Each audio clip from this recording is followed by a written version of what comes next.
Denizens presents Edge of the Empire. Episode 1. No easy jobs.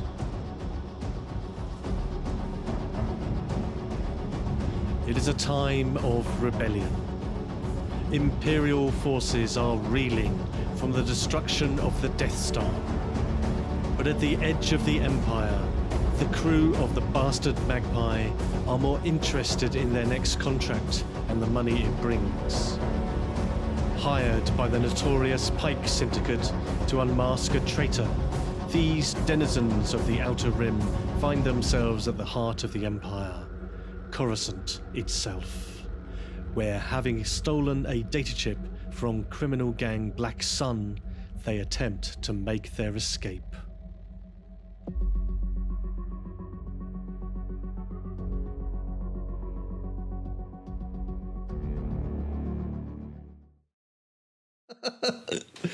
Yeah.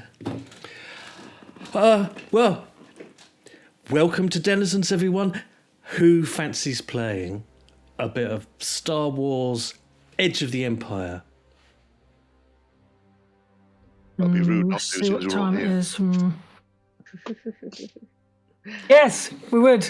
Oh, Sounds good. That's good. the enthusiasm is just palpable. I can feel it. So I'm gathered here with some friends I've clustered together from various games, stolen them wholesale, and shoehorned them into a tiny Discord window to force them to play Star Wars. I've got Paolo above me, and who are you playing, Paolo? I will be playing Verdigris PAX, a marshal turned gunslinger. Nice, I like it. And just next door to Paolo, at least from my point of reference, there's Nick. And Nick, who are you playing in this Edge of Empire game, Nick? I'm playing TAKETSURU, who is a Wookiee bounty hunter slash assassin slash slasher. Thanks for breaking me completely. First time out the gate, I like it. Fabulous. So Taketsuru, the Wookiee bounty hunter assassin. Lee, who are you playing, Lee? So as we were saying, absolutely seamlessly, there wasn't a pantomime of technical difficulties there for half an hour. Lee, who are you playing, Lee? Lee. I'm Reno, a Chiz cybernetics technician. Flawless. I can forgive you all of that. Flawless. Sam, Mr. Sam. Are you playing with us? Who are you playing? I will be playing BRAX Fusos, your Mandalorian hired gun. I like it. And Mr. Skeffington, or Skeffers, who are you playing, sir? I'm playing ROBAN Skeff, a Corellian smuggler and all-round scoundrel. I see you've integrated your screen name into your character name. Is this how this is going to work? Pretty much. Fair enough. Leave us only with Pip. Pip, who are you playing? Hi, I'm playing Hani Akia. I will be your mysterious pilot. Mysterious. Okay. Mysterious. Yeah. Right, yes, so we're going to play some Edge of Empire. Now, all the assembled nerdery out there, feel free to rant at me in the comments about everything I do wrong. There's going to be a lot, so you're going to be busy, that's all I'm going to say. We've only just started picking up this game, so we're still getting used to it, so be nice to us. Or, this is the internet, just spew out the bile and hate, we don't care. First of all, before we get started properly, there's a few housekeeping things to do. One, as you can see on screen, if I switch the scene, that might help. We have our assembled characters, and we have an obligation pool for everyone, which is set at 55, the collective obligation. Now I get to roll. Oh, I love it. I get to roll D100 against your obligation, equal to or less than. Oh, and one of the obligations is going to kick in this game. And I'm choosing to do this randomly. Now, yeah, let me pick on a victim. Let me pick on the Wookiee. Wookiee. Could you roll a d6 for me? Oh. And we'll work out whose obligation. Okay, so I'm just doing it in screen order. So Verdigris, Taketsuru, practice the names as I go along. No, can't remember your name. Reno. Should be able to remember that, surely. Oh, it's okay. So it is. I should be able to remember Reno. It's BRAX. BRAX, one of your obligations may make an appearance in the course of this adventure. Alrighty. I'll have to look it up and find out what it is and see how I can apply it, but I shall weave it seamlessly into the narrative. Seamlessly. So I hope you've chosen an obligation that's easy to weave in. So we know that's going to happen. Now we need, and now that we know that there's something that's going to kick in at some point, we need a destiny pool. We're going to roll our force dice. Now to help you out with this, I'm going to just pull up the destiny tokens. There we go. I'll just switch off the old boost setback. So we've got some destiny tokens to drag on. So you're all going to roll your force dice. This will be the first big roll, so everyone will forget how to roll everything, and we'll have half an hour of how to operate the character sheet again. This is the fun bit. So everyone needs to roll their force dice. So can you just press the roll destiny button? You can press the roll destiny button. Okay. Oh, look at that. Nice. Right. Oh, there's mad rolling going on here. Nice. Right. Wow. Okay. So let me take charge and assemble it all. Otherwise, there's going to be a mad scurry of tokens going on all over the place. But oh my god, look at those rolls. Right. So ROBAN, I can't remember which are good and bad. ROBAN, you rolled two light side. Look at that. Taketsuru, you also rolled two light sides, so I can drag some more on. Look at all this. When we've done this before, nobody's rolled anything. Now everyone's One. Yeah. rolling like troopers. Verdigris, you got one dark side, so I get to flip that. And then so did BRAX. Gives me one in the pool. Nice. What have we got left? UHANE. You rolled two dark side. Oh, your generosity. I shall make a note of that. Great. Don't have to apologise to me. Everyone else, it's all right. No, I'm apologising to everyone else, not you. That's what I thought. It's fine. We've got loads. Reno makes up for it with two more light side points. So I'll drag that on. Look at that. A cornucopia. The destiny pool is huge. Now that the size of the pool will not change. But the balance of the light side and the dark side will. When you spend a destiny token of the light side, it will flip to the dark side and come to me. When I spend it in opposition to you, it will flip the other way. So there will be ebb and flow thematically. Just as if we were really in Star Wars itself. Well, I guess now we've got our pool sorted and we've looked at obligation, we better begin. So we are playing Edge of the Empire. So we shall start off, I guess really the first thing that we would see would be a planet swelling the screen. And this planet is obsidian black, flecked with red and yellow lines and coruscations. And then the starfield drops away and we zoom in down to this planet to find that it is teeming with life. A bustling cityscape of the future, high-rise buildings pepper the landscape, and there is a flow of speeder traffic, of transports in streams crossing each other with neon lights aplenty, the sights and sounds of one of the major cities of Coruscant. So whilst we're playing Edge of the Empire, we're slap bang in the core.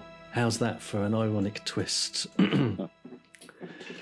And let's find out what the crew of the MAGPIE, as you all are up to. All I can really say is that things have, at various points in your careers and your life, been going better.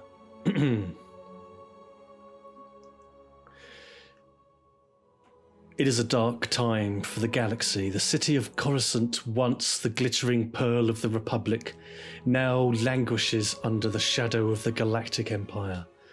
A bustling black market flourishes in the underworld, controlled by the notorious crime syndicate Black Sun. Hired to infiltrate a Black Sun outpost and retrieve vital data on a bounty hunter who betrayed the PYKE crime family. The crew of the MAGPIE have been working rapidly to access the heavily encrypted Black Sun network as things take a sudden turn for the worse.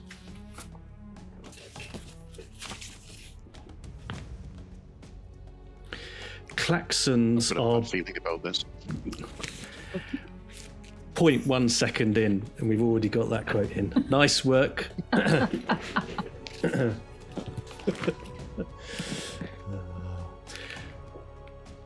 upset Pip. I'm just getting a pair of socks because my feet are cold. That's also a lesser known quote in the Star Wars universe that we've managed to get in there. It's very that cold. hyperspace. It's like it's you know, you've got to get them pressure socks on in hyperspace. Absolutely. It is very cold in space, absolutely. Don't you use your towel if you're in hyperspace? Wrong I hope we've all got a franchise. towel. That's Hitchhikers, but Don't panic. Poopy Man.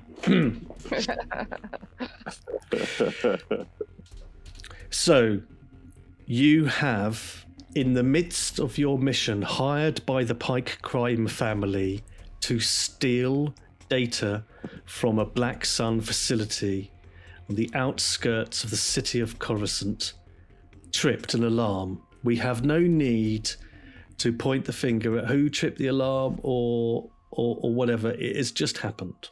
That's all we're going to say. You have successfully retrieved the data. That's the good news. The bad news is klaxons are blaring overhead as you run from the facility, clutching the stolen data. You hear Black Sun agents scrambling to investigate on the floors above.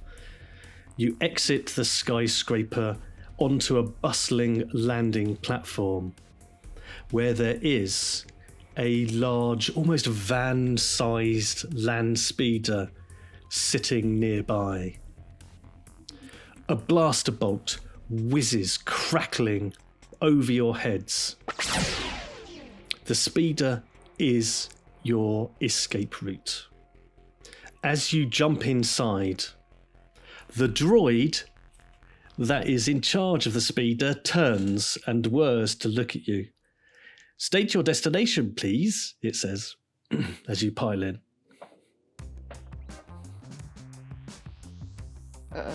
Anywhere where but here. Yeah. As far away from here as possible. Where our ship is parked. Very good, and it turns and activates, and the van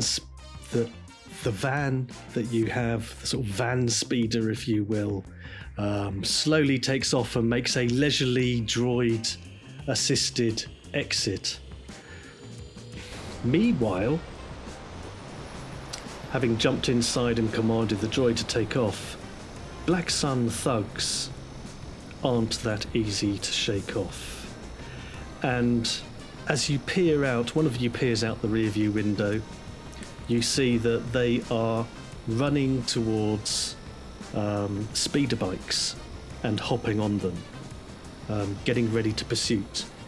Blast of fire from some of them screams past your vehicle.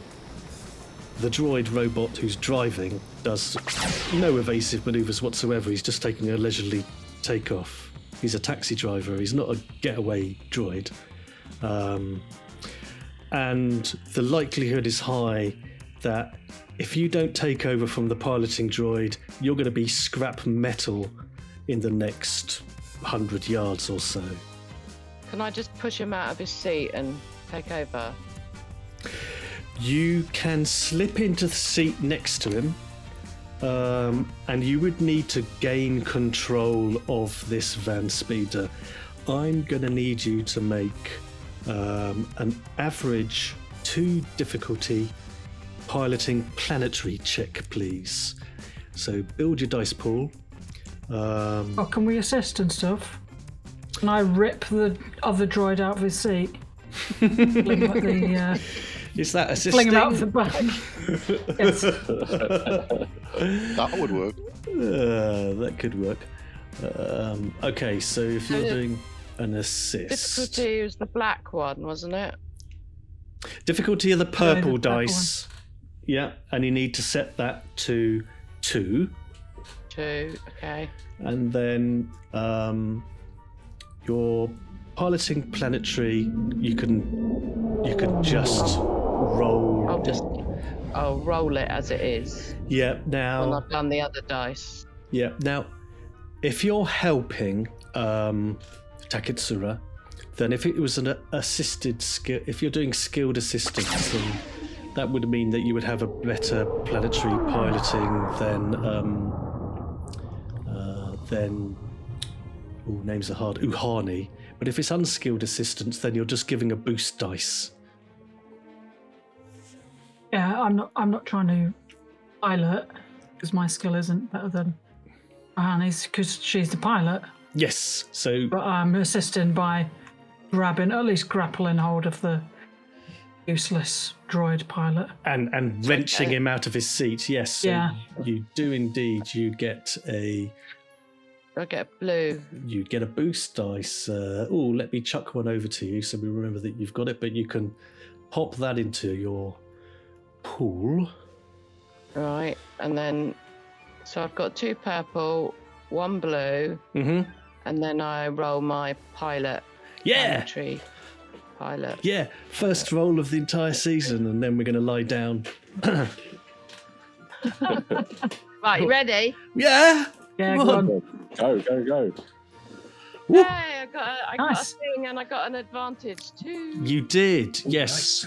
Yeah. So So thanks to the assistance of TAKETSURU, who bodily manhandles the R2-style droid out of its seat, disconnecting it from the driving systems as he does so, you're successful and you gain an advantage. right, so my advantage, obviously, I mean, how well do I know how to drive? I'm familiar with this type of vehicle, right? Yeah, I mean, it's a pretty heavy, but sort of like bog standard planetary land speeder. It's nothing fancy. It's a little slow, but, it's going to do the job. You're familiar with it. Right, so I'll use my advantage to notice a single important point in the conflict. Nice, okay. So perhaps a good escape route or something that we can drive behind that will block the I get you. blasters that are coming at us or whatever. Okay, so, as you feel the manual control sort of kick in and you're able to sort of push the van speeder up to a decent speed and sort of climb into the normal sort of travel route, you've got a couple of options. there is a lot of city traffic. If you joined up above, there is a large stream of traffic from other people in speeders, not unlike yourself, but also taxi speeders and transports and speeder bikes. You know, you could climb up, get to that level, and then you're going to have a lot of other traffic to sit in and perhaps evade these pursuing speeder bikes. Of course, the downside is that there might be some collateral damage if blast of fire occurs. Okay. Well, that's the best option, then I'll do that. So you start, everyone is thrust back in their seats as UHANE hits the acceleration hard, and you start climbing, and the van speeder makes the fastest, rather quite acute climb that it can manage in these circumstances. Glancing out of the rear windows, you see the Black Sun thugs and enforcers, hopping on their speed bikes, flipping on the controls, and take off in rapid pursuit. The other thing... We get shots off at them before they can climb on, or as they're climbing on? Well, that's a really great question. I'm going to flip us onto the hot pursuit screen.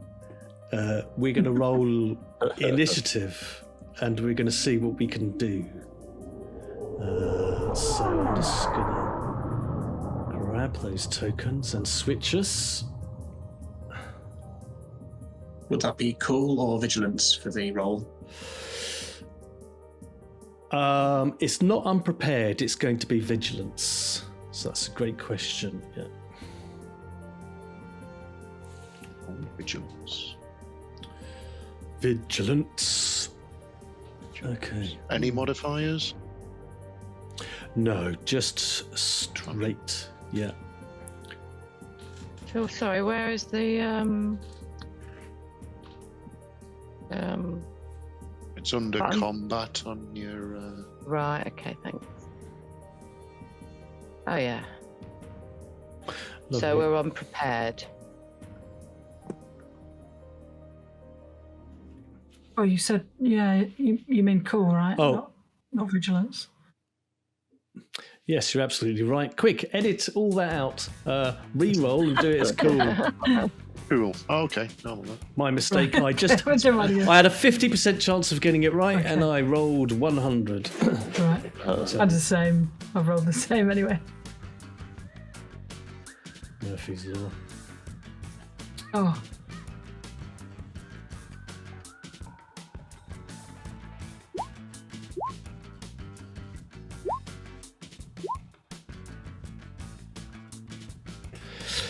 Excellent. Right, let's have a little look and form our initiative chain. I've got to scroll back to all the cools. Where's the first one? I think my one's the first one.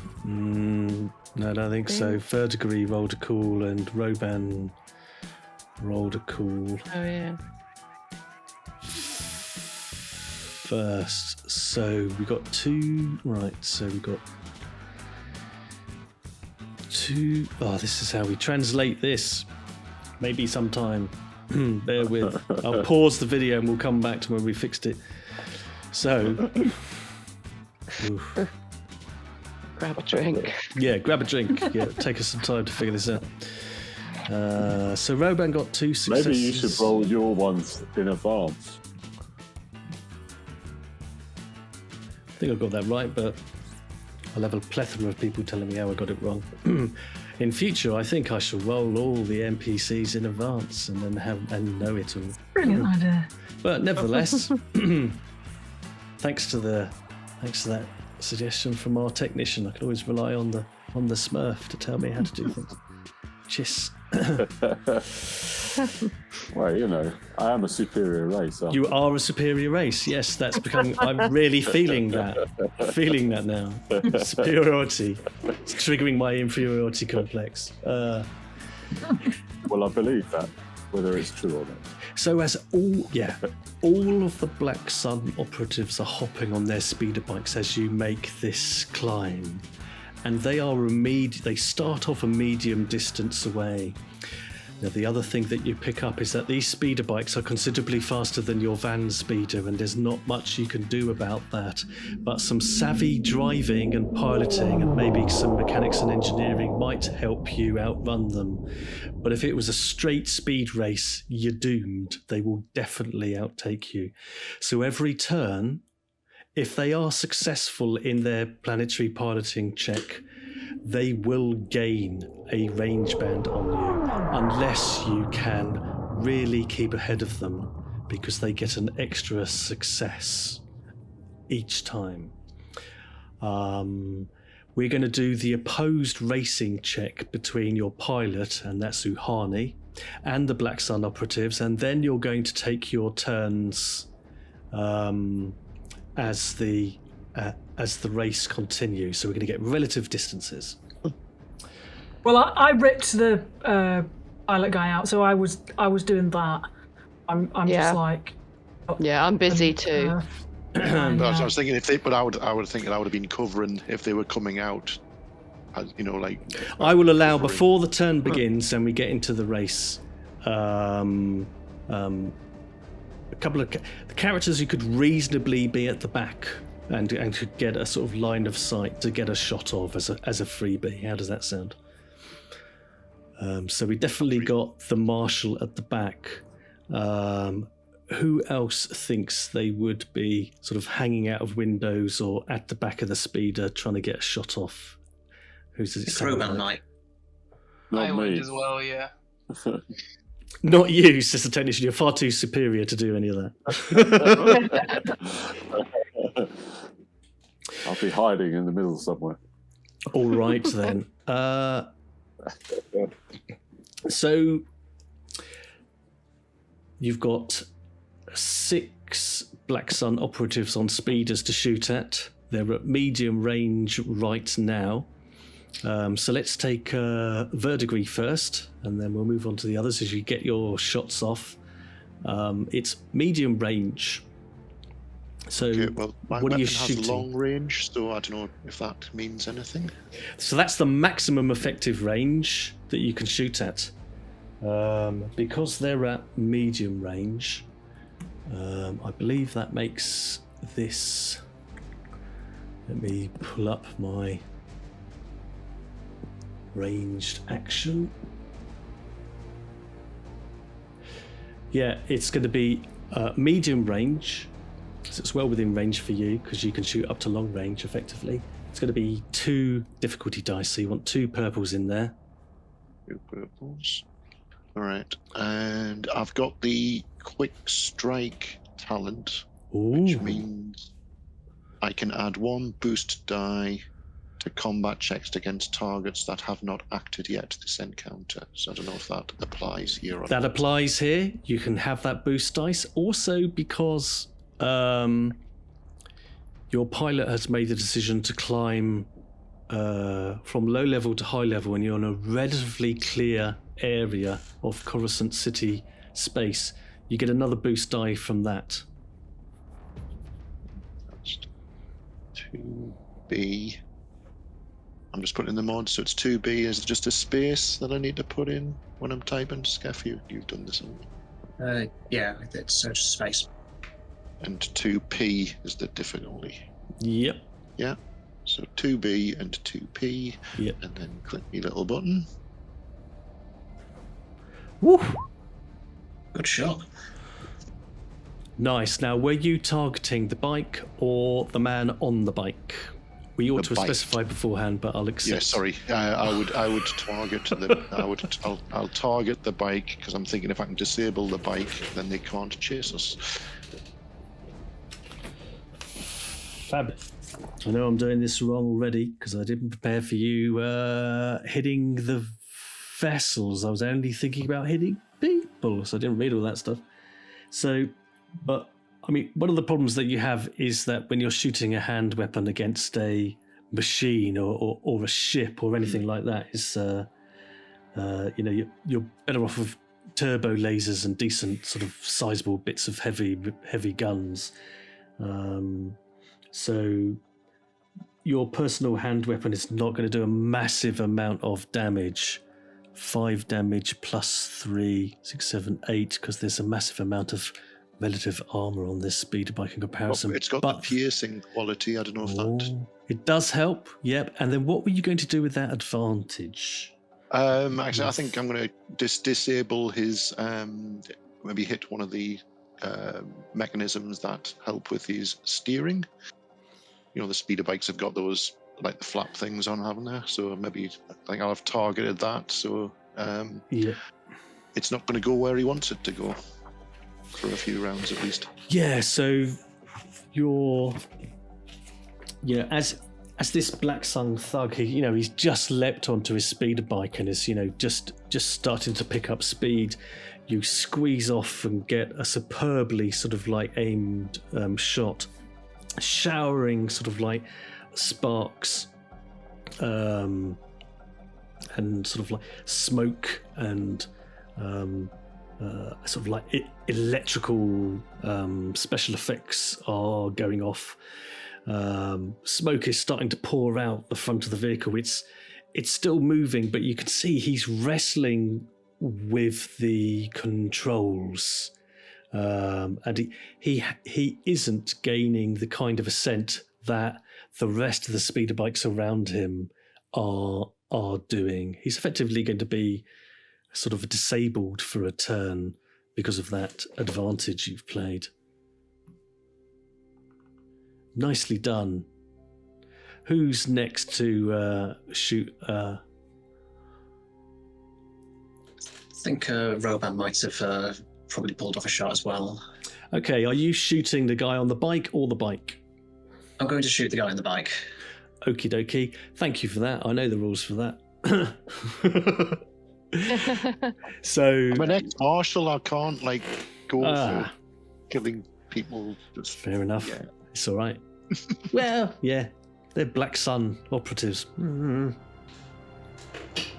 So I think because ROBAN also has quick strike, so I'm wondering if that would still apply. Yes, absolutely. So you can take the boost from that. You can take the environmental boost of being of having relatively sort of like clear sight of things.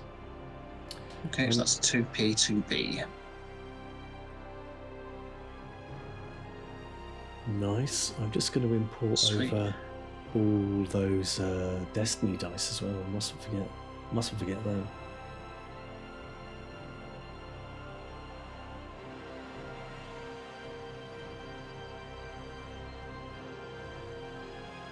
Excellent.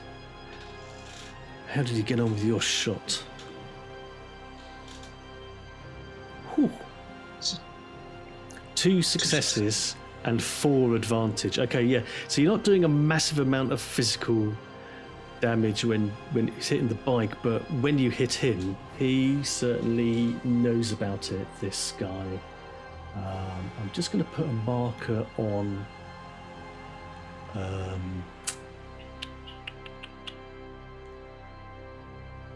the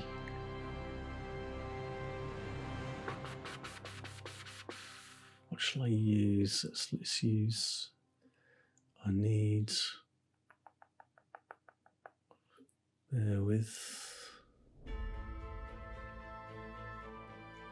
Yeah, let's use him. Yeah, I'm just going to put a marker on the guy that you shot, Verdigris, so that we know he's going to slow down and I don't forget that. Now you've hit for what, 7, 8, 9? 7 damage, 8, 9 damage, because you've got 2 extra successes and 4 advantages to spend, so have a think about what you want to spend them on as I apply the damage to this poor chap.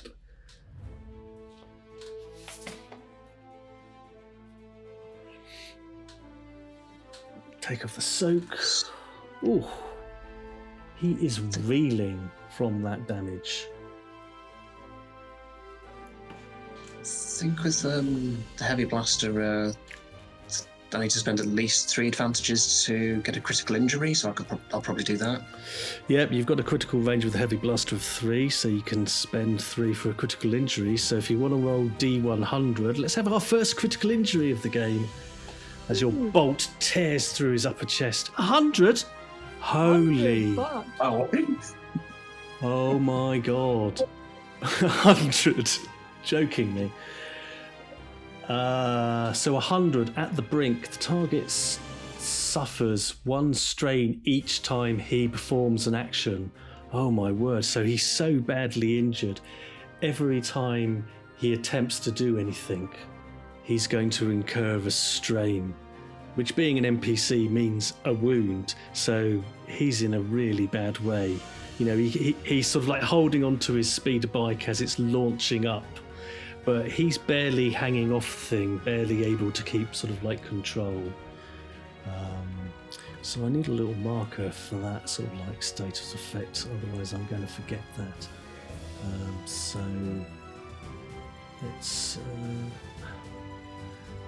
let's check a red one on this fella.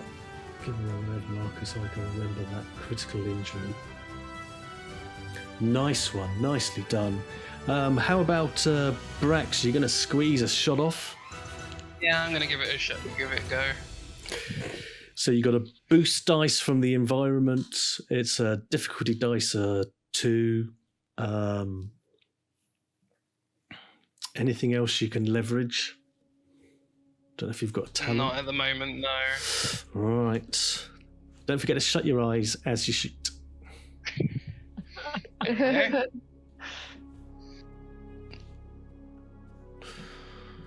Wow. Ooh. 4 successes. So 5 damage plus 4 successes. That's 9 damage to this guy. I presume it was the rider you were aiming to take it out. Yeah, I'm definitely going for the rider. I have no quarry in putting people in the ground. No qualms. Unlike certain ex-marshals here have qualms. Right. So soak of 3, take that off. Okay.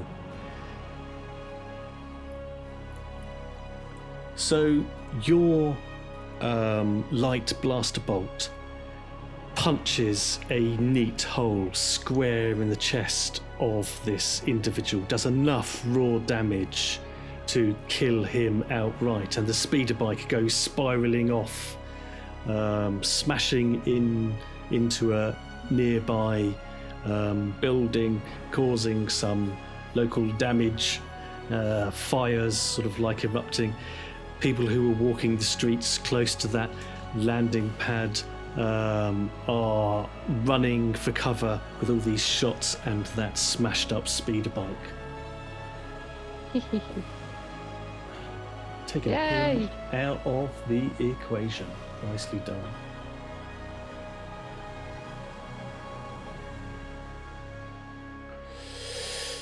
Excellent work. Right. So that was your bonus get-off shot round, as the remaining speeder bikes and those who are still barely able to control them sort of like roar after you. They're all at medium distance to start with. Now we're going to do an opposed piloting check to start off with, and then we get into the actions you'd like to take as we work out the relative distances. So, UHANE, you're going to need to make an average piloting roll. So that's 2 difficulty. It's purple ones, right? 2 of the purples. Yep. You have got that. I think you had a bonus dice at one point. Got a boost from me. Yeah. I did try and put it on, but it's not letting me move that. Well, of course it isn't. Around. I set up all these wonderful little doohickeys so that we can fight with Roll20 about how they work. I'll chuck one on there. So yeah, you can add 2 boost dice, 1 from the environment, you're in clear skies, and 1 from the assistance from TAKETSURU. Okay. Can I just check my...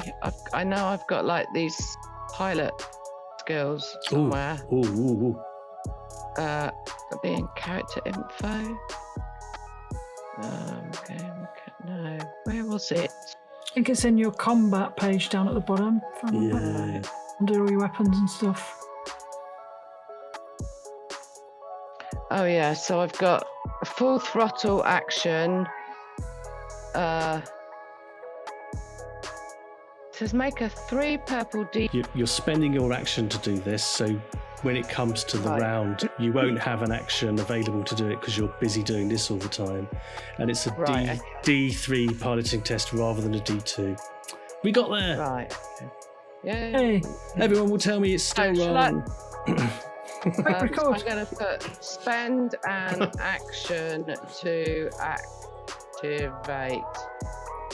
I've added that in. Nicely done. Yeah. And now do your piloting planetary at 3 difficulty with 2 boost. Have you started recording again, Steve? Sorry, just to Yeah, I never stop the recording. It's a virtual stop in my head. Because the risk of me not starting it again. Right, okay, rolling now. Oh, dear. My God, look at all those dice, and somehow a fail and an advantage. All right. So do have a look at the advantages because you can still use that, but you're just not getting enough power out of this van. Knackered old bus. Absolutely knackered van speeder. You know, its engines are protesting and whining. You know, you're trying everything in terms of activating various boosts and rerouting power from auxiliary sort of like circuits. But parts of it are almost sort of like overloading and sort of like sparking in the interior. You're not able to, and it's starting to sort of like judder almost at this steep sort of like incline. So everyone's like, burning. So can I try it again on the next round? Yes, you'll get another piloting at the top of the next turn. Yep. Okay, so Absolutely. Can I use my advantage? I'll pass it on as a boost to the next character's check. All right. Whatever that might be. I'll pop that dice there next to the first PC, so whoever takes the first PC slot will get a boost dice. And now I am going to make a lot of speeder bike rolls. And we'll see, because they're going to start catching up with you. That's the downside of this, because you're virtually sort of like stalling, if you will. I'm just going to do 6 piloting rolls. 1, 2, 3, 4, 5, 6. Okay, so if they get 1 success, then they get one movement range advantage on you. So the first guy... You only need 5, don't you? Because didn't one of them blow up anyway? Yeah, More guys? I've just hit the button 6 times and I'm going to ignore 1 for that guy when it comes around. But thanks. Okay. So this guy is... He closes up to short because he got 1 success. This guy fails and gets an advantage. So he's... Now this guy with that marker on, he's got the critical injury, so he actually takes that injury as he attempts to sort of really gun his speed bike. He takes a point of stress, so I can increase his wounds a bit more. He also fails, so he doesn't go anywhere relative to you. He does gain an advantage, however, so he's going to pass a boost dice onto the next guy. Right, so done him. I'm going to ignore him because he's blown up. So the next guy, he doesn't get a success, so he's still zooming after you, but he doesn't gain or lose. But he does gain 3 advantages. Oh, what can I spend 3 advantages on? 3 advantages. He can ignore environmental effects like weather. Not really helpful.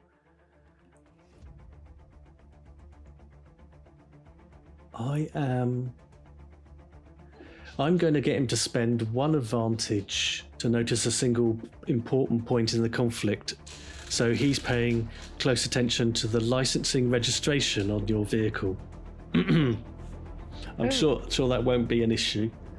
It was a taxi anyways, wasn't it, that we jumped in? Still, anyway. Yeah, he's just noticing everything that he possibly can about this fleeing Uber van taxi that you're all in.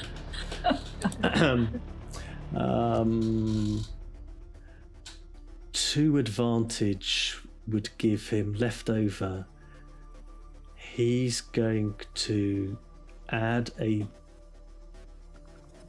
boost dice to his next colleague. Chuck 1 over there. Yeah, so they're on the comm link and they're saying, I could see them. They're and giving precise coordinates. They're making an accelerated ascent, bearing to the upper stream, and they're raiding to each other and giving each other advice about how and where to locate you. Now then, what have I got in the way of piloting roles left? We've got 2 successes for him, so he's actually going to gain a little as he accelerates, taking advantage of your relative lack of speed. The last guy doesn't succeed, so he stays pretty much where he is relative, and he raises to threat. I'm going to say that gives you a free maneuver, Pip. Okay. So you can undertake any free maneuver that you'd like. I mean, you've used your action already. Let me have a look at the maneuvers. Aiming, assisting. You could do some kind of assist, or interact with the environment if you wanted to. You could try and jam their transmissions.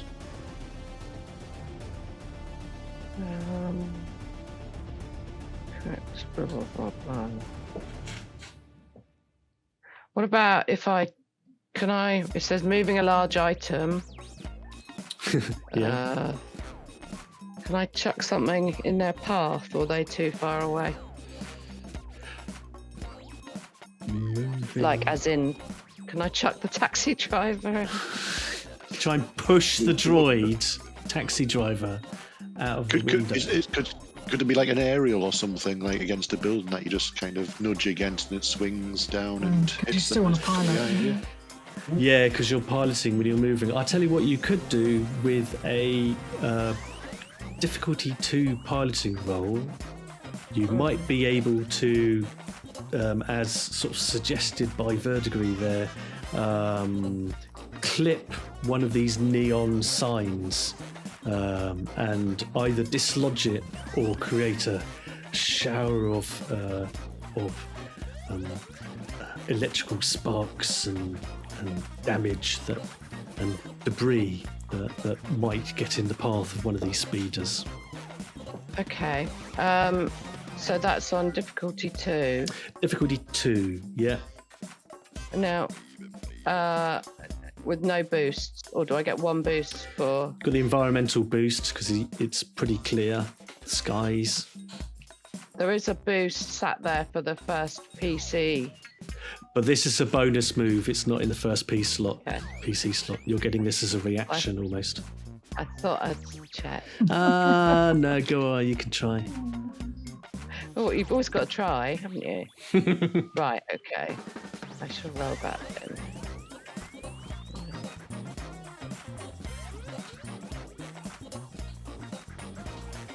Nice. Look at that.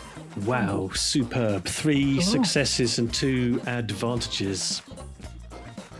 So what can I do with 2 advantages? Look. And you know you've managed to sort of dislodge this sign and also create some debris from it, and that is tumbling through the sky in no short order towards the ascending speed bikes. Excellent. So can I? I've got 2 advantages. Can I add a boost die? To whoever's next. So they've got 2 boosts from All right, me. yeah, let's chuck a boost die over there. So they've now got 2. Everybody wants to go Whoever in you the are. first slot. Really nice work. Right, so who's taking the first slot then? Who wants first dibs for actions? Go on, don't be shy. Well, I think ROBAN might take a shot at one of the ones who is close in the distance. Yeah, so number 1 and number 5 are, you know, sort of like closer than the others, and are the more immediate sort of like threats. I'll probably go for number 5 because number 1's bike is a bit of a state, so number 5 is probably more likely to be a threat.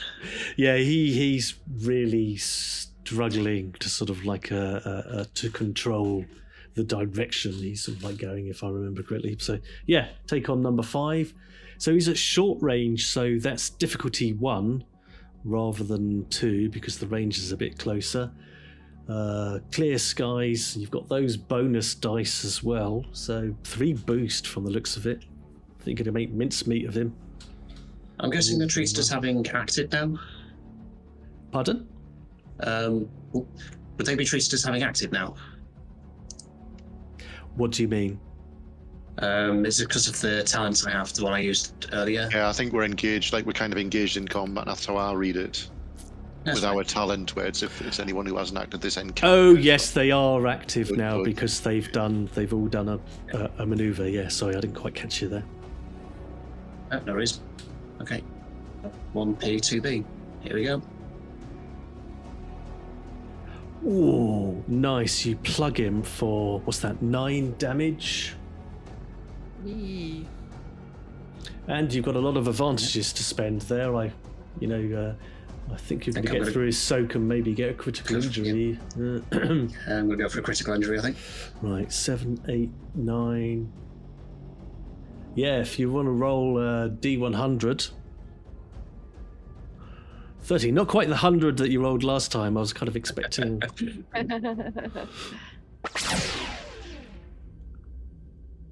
Yeah, but 30. Okay, he's distracted, so he would not be able to perform a maneuver during his next turn, which is a bit of a moot point because your Blastech DL44 punches a considerable hole in his chest, big enough for him to be effectively knocked clear of his bike. We just see him sort of like tumbling and the bike starting to tumble out of control as you have taken him out of the equation. Nice work. ROBAN blows the smoke from the barrel of his blaster. I can get rid of that dice. Right. Another PC slot. Who's next?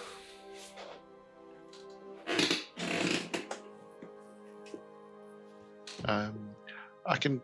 You get a maneuver and an action, don't you? That's right, yeah. And free. So as my maneuver, free I will trivials. aim, take careful aim Excellent. at. He's just taken number 5 out. How far? Number 2's already hit. How far is number 4 away? He's pretty much the same distance as when you started, so he hasn't gained. It goes engaged, short, medium, long, extra, long. So 4's still at mediums. So is that 2 purple to hit him? Yes, that's right. And I get, because I'm aiming, that gives me a boost. That's right.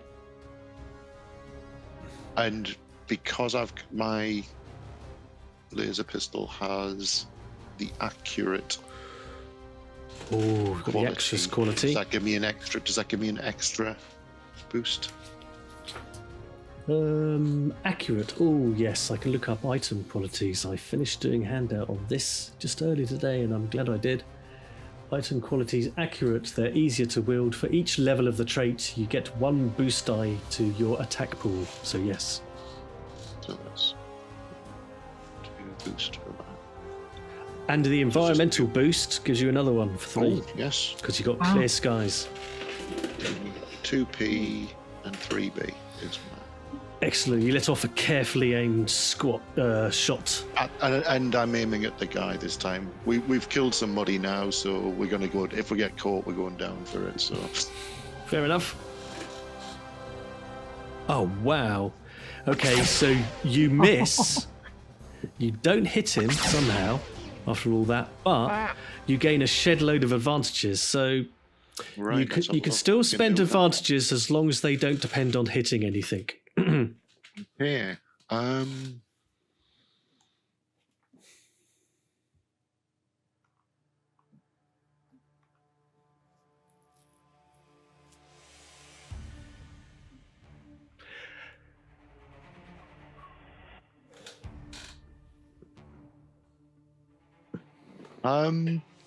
I'd like to spend 3 of those.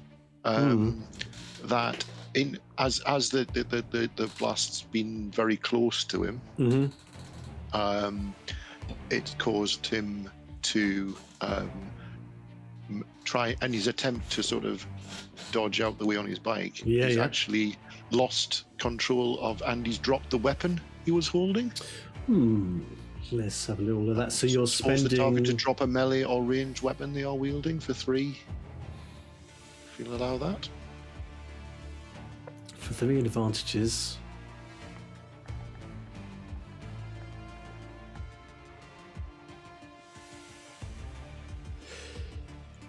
Yeah, I think that's one of the advantages that is required to actually hit him. So it's got to hit it. No, fair enough. So, unfortunately, I can't allow that. Okay, well, can I spend 2 of them to give him a setback die? Absolutely. On his next attack. Absolutely. And I've also, in his attempt to presumably dodge out of the way of that, I'll add 1 boost die to Brax's attack because I've lined him up for him. Nice. Let's give Brax a boost. And remind me which of these fellows, was it number 2 or number 4 or number 6 that you were going for? It was number 4, I think you said. Number 4, and you're giving him a setback. He's now got a setback. Excellent. So he's got a setback and a boost. And Brax gets a thing. And Absolutely. I've got 1 left, but I can't really do anything with that. I don't think I can do anything else. Fair enough. For 1. Yeah, so that setback probably occurs exactly for the reasons you were just stated. Sort of like the, you know, it's so close, and he's sort of like veering out of the way that, you know, this is making it more challenging to do anything on his turn because he's desperately trying to avoid your shot. He's steering a little erratically. I think you can still spend that 1 to give whoever's next a boost. You could. I can give him 2 boosts. Basically. Or I don't know if he's next. It depends you if just he's give next whoever or is next. Yeah, yeah. Ah, right. Okay, I see. So if I stick it over here, then whoever takes the next slot will pick up that boost. Okay, yeah, whatever. Might as well spend it all if you can. Yeah, it's however many I can spend on giving whoever's next a boost. Let's do it. Speaking of who's next, PC slot 3. He's got a free boost in it, so... Yeah, I'll take that. 2 for you then. Yeah. freebies. So how many is that? There's the clear sky, and I was given one plus the one that was there, so that's what? You've got boost? 3 boost, yeah. Now tell me who you're shooting at and what with. Let's go for number 4 with my pistol. Okay, yeah. Excellent. So what's the effective range of your pistol? Medium. Okay, so it's right at the edge of the effective range, but you can still get a good shot off at him. So it's 2 difficulty dice, 2 purples, and then your 3 boost. There we go. A success and 3 advantages. So have a little look at the old suspending advantages document and see what you want to pick as I apply the damage. So that's 6 damage to Black Sun number 4.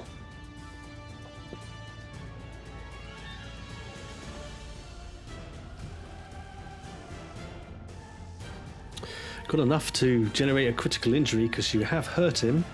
Yeah, I definitely will try and do a crit.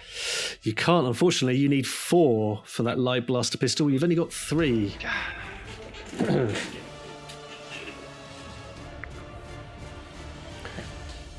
Yeah, somebody's probably shouting at the screen something along the lines of destiny points. I wonder if you could use that for anything. What have you got about? I'm not going to use a destiny point just yet. I will add a setback to number 4. God, he's got enough, yeah. Add a setback. Boom, And he's then got one. give the rest to whoever's next. So you're going to give a boost to the next person. Mm-hmm. Okay, when you chuck a boost over there. Cool, I like playing with all these doohickeys. Yeah. Yeah, nice job. I mean, he is carrying himself, but, you know, he sort of like hunkers down behind his sort of like speeder, and he's sort of like looping around, doing a long loop around other traffic. Just a bit of incidental traffic, trying to get a decent vector on you. But he's really struggling because he's had to sort of make evasive maneuvers. So he's not got a very good angle to attack you from when it comes to his turn. Next PC slot.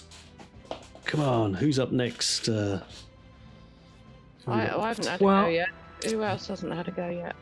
You used your action, Pip, to do that full throttle thing. You have, but you've got to maneuver. If not, then... Well, before you manoeuvre away, can I lob this droid that I'm holding at the short range guy? Because if you manoeuvre away, I'm not going to be able to throw it at him. It's very good eye, very good thinking. Yeah. Metal droid. Yeah. So, to just throw in something more difficult, what's improvised weapons situation with lobbing a droid cab driver at this fella? Absolutely no idea whatsoever. Pause the video. I imagine this is going to be athletics brawl. Sorry, you'll do it once and you get the taste for just throwing random shit.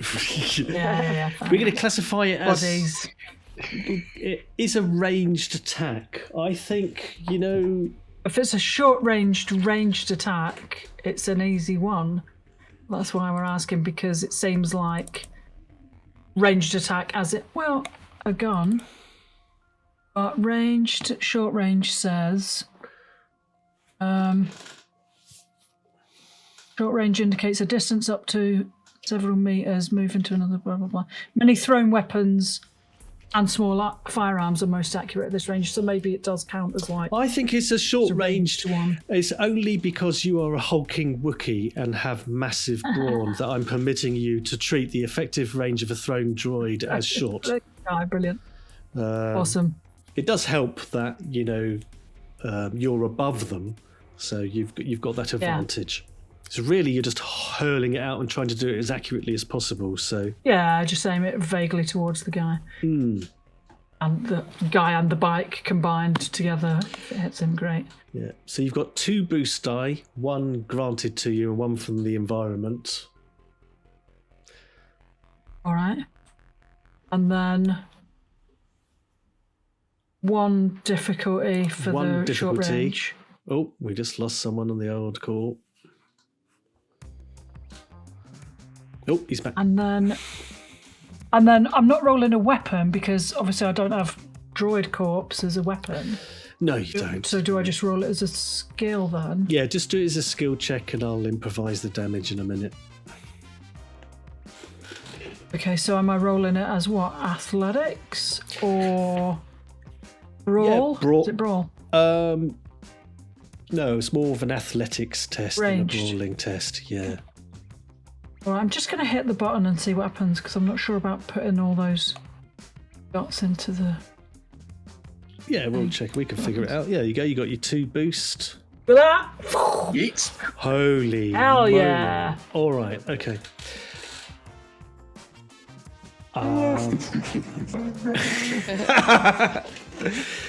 Yeah, so you hurl this droid with, I mean, just sort of yeet it out of the,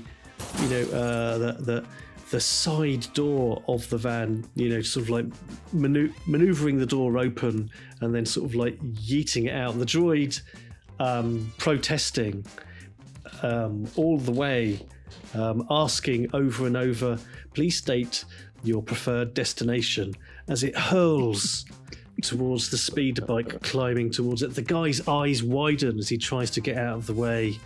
I mean, the damage that you've done with that, taking into account his soak. Oh. Well, that's what I mean. What would the damage be? 'Cause... Never mind. It's more than enough to utterly crucify this man and some extra. But if you want to apply a critical injury, we could get a bit more graphic if you like. Yeah. Oh, yeah, I definitely. Because I'm going to apply the vicious penalty. I'm going to say that you should add 20% on top. Add 20% onto your roll on the critical injury. Brilliant. Okay, what I was just going to say is also, being a Wookiee, I add +10 a rank of lethal blows to any critical injury. +30. I'm now +30 then. Yeah. Hell yeah. Now I want 100. Watch me get like 1. 41. 71. 71. Excellent. What's that? Winded. He definitely is. Didn't count the target. Yeah. He's winded momentarily before he's dead. As the Johnny Cab nuts him. Absolutely. Yeah. Absolutely awesome. Oh yeah, you're making short work of these Johnnies, that's for sure. I can take all of these status markers because it's sort of like redundant now. Nicely done. Okay. That's your action. Any maneuver or incidental activity? Well, first I want to spend all these advantages and triumph on everyone else. Yeah, go on. So I'm going to say I'll spend 1. Say it'd be 2 for the critical injury of the droid. Oh, fair enough. Okay, so I've got 2 left. Yep.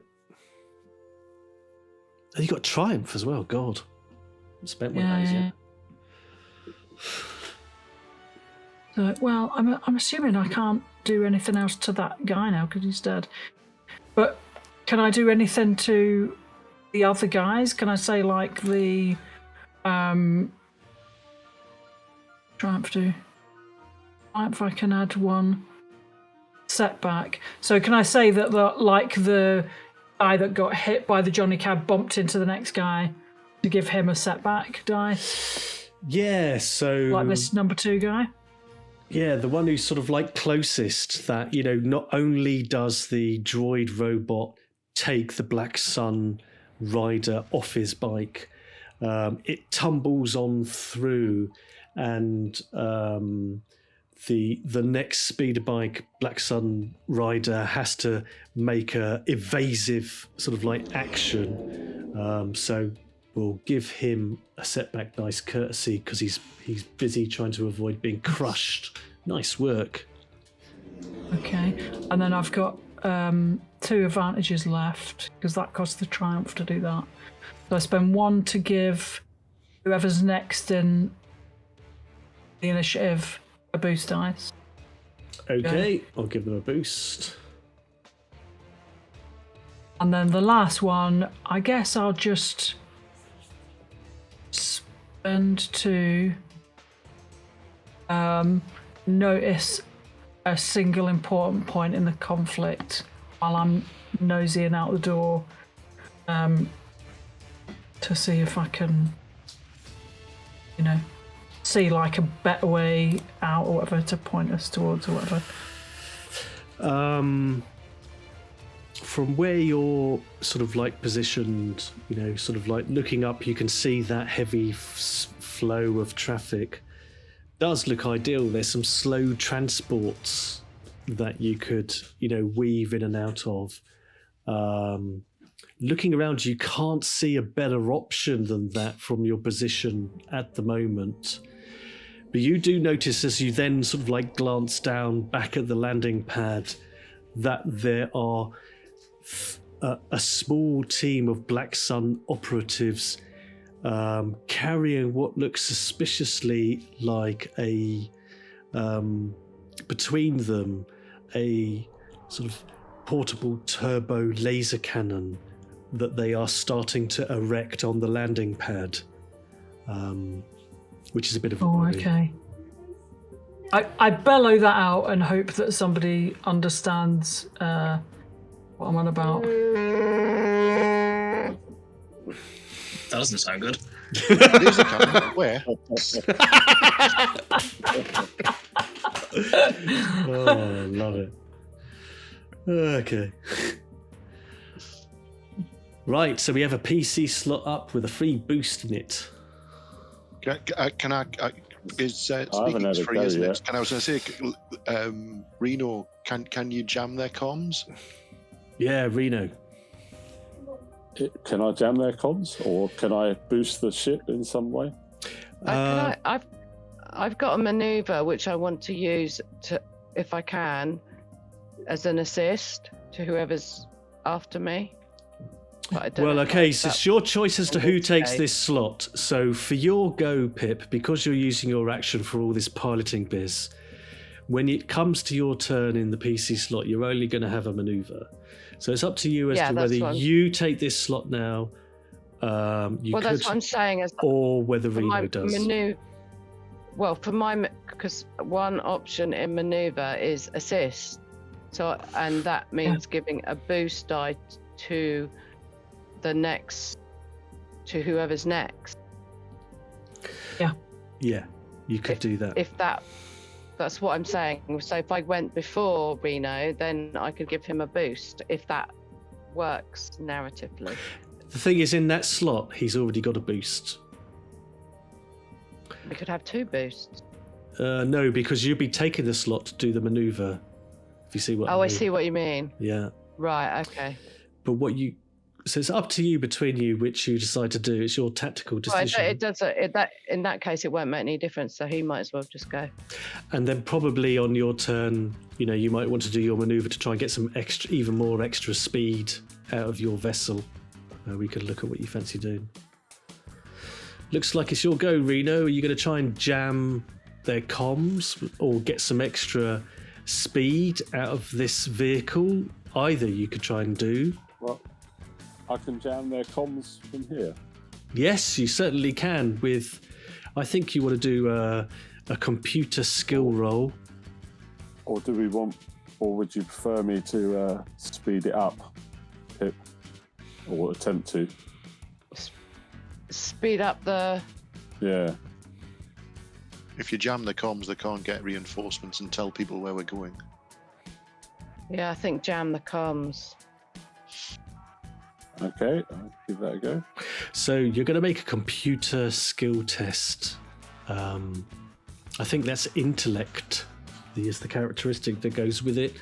I'm going to say this is of average difficulty, so you're going to add in 2 purple difficulty dice. I am going to say you've got 1 black setback dice because you're in the middle of a firefight with in a fast mover vehicle under pursuit. It's quite stressful. Oh, okay. I've got 1 bonus, is that right? You have got a bonus boost dice, yes, so you can add that in. Yeah. And then it's computers, yeah. Yeah, man. Your fingers flash over the controls. Beautiful, you've got a success. Not only that, though, you've got 2 advantages to spend that you can confer on someone else. So you've been successful in blocking their communications, and you're confident that you've got that ongoing as you target all the various comm sources in range. What do you want to do with those 2 advantages, though? Can I give a boost to the next person? You can give a boost to the next person, I Probably believe. the best option, isn't it? Yeah, absolutely. Yeah. We'll think about how that boost sort of like works when we get to it. It now goes over to an NPC. Oh my god, finally. What the hell are they going to do? Right. So the guy who's having trouble steering, because he's also hurt. Is that number 2 or number 1? Can you remember, Paolo? Number 1 was the one that was. He was trouble steering and he's well dead. He double steering. Somehow seems to be in short range now, so I don't know what. I might have made a mistake. Let's just wave it away as Well, just slide that little marker along to number 6. And then... Is it his speed Tell you what, coming I towards will. us like a horse who's lost its rider? Pretty much. It's sprinting up with its mates. Yeah. The Black Sun operative on speed of mine number 2 is having quite a hard time of it. And he's pretty badly wounded. Now, every time he takes an action, he hurts himself more. But he attempts to shoot with his pistol. I'm going to give him the shot, and then he's going to die in the middle of doing that. But that's how it goes. Oh,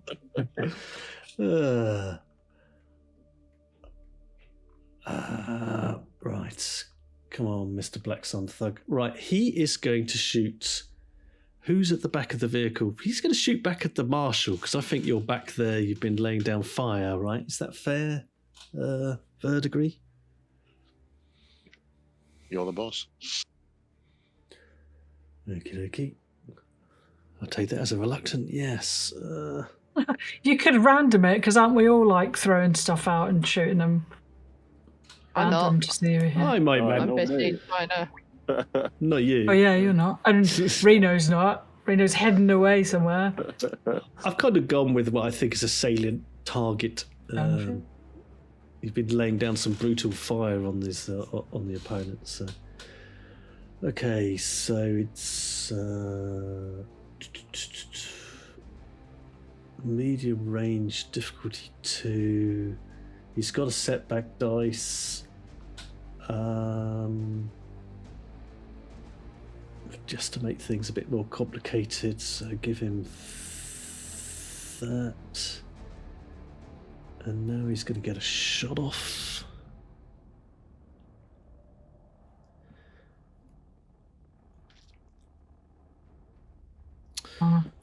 Good. So no 3 successes, but 3 threat. Yeah. Shoots worse than a stormtrooper. Yeah, just classic, absolutely. Yeah, okay, so what's that? No successes, no threat, absolute miss from what I can see. Is that right? Yeah. Yeah, because he got 3 successes, but 3 threat. Yeah. It's just cancelled each All other cancel out. each other out. Yeah, so this shot from his blaster pistol just gets absorbed into the back of the into the back of the minivan speeder taxi that you're in, sort of like a Verdigris, just sort of like a, maybe takes out the for hire sign, sort of like next to you. The taxi light on top. Yeah, absolutely. Yeah. that's the end of his turn. And then who have I got left who's right? Anything Black Sun guy number 4 tries to do is fraught with difficulty. Also, he dies, this guy. Oh, not you, mark him. Because the exertion and strain of trying to shoot you makes his wound even worse, and he topples from his speeder, getting off the magnificent shot which took out the... I like to think he Van realised who he was shooting at and died of fright. You go ahead and think that. That reassures you, sir. Yeah, you go ahead. Okay. Yeah. I think that I'm going to try the Black Sun guy number 4. It's fraught with difficulty, but he's going to attempt to get a shot off. And who else have I got who's a viable target? I've already shot Verdigris. I'm going to have a shot at ROBAN. I think you're fairly safe. I mean, if you've seen what's going on with this guy. What's he got? Is it... Oh. 2 setback dice I've got to put in. And 2 difficulty. But 1 boost for what it's worth.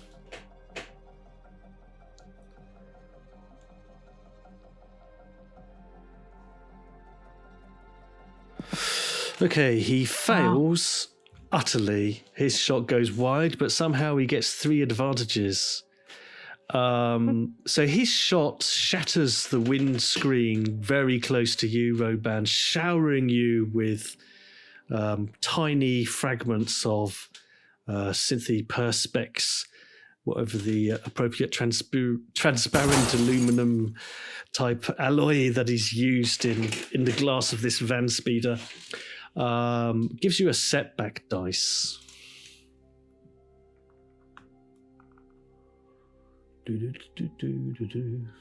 Chuck that over towards you there. I'll just pop it onto your head, if that's all right. Sure. Now, he did get 3. What did I just spend there? 2 to give you a setback dice. I've got 1 left to recover a strain. Yeah, he's going to try and recover a strain. Start patching himself up, really. Take a bit of a breather. Trying to keep a low profile on his bike, if you don't mind. So I can reduce that by 1. And turns to the next PC slot. I do believe that's UHANE. Yeah, so I've got a boost, Yep. but I've only got a maneuver. You have. Now, piloting is a kind of maneuver. So you could try and gain some speed, possibly get some more distance if you get a success. Could I assist with some sort of computer skill? Or...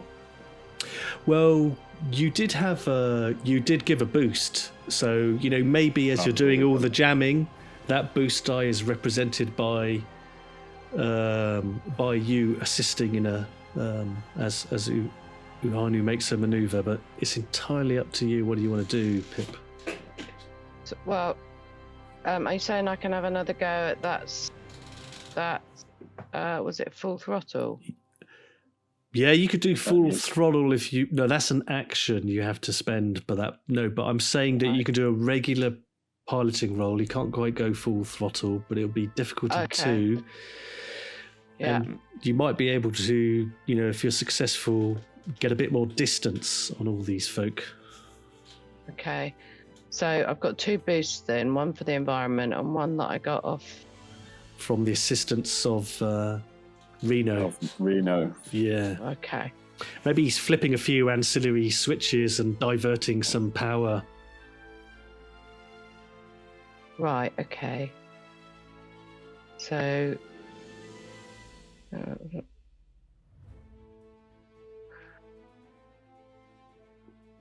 tree, there we go. Oh my god, look at that. goodness. All right. Oof, bloody hell. Wow. Okay, so you do start to pull away. 7. Despite the fact that really, you know, this is the Volkswagen of the van speeder world. Or the diesel Peugeot. The diesel.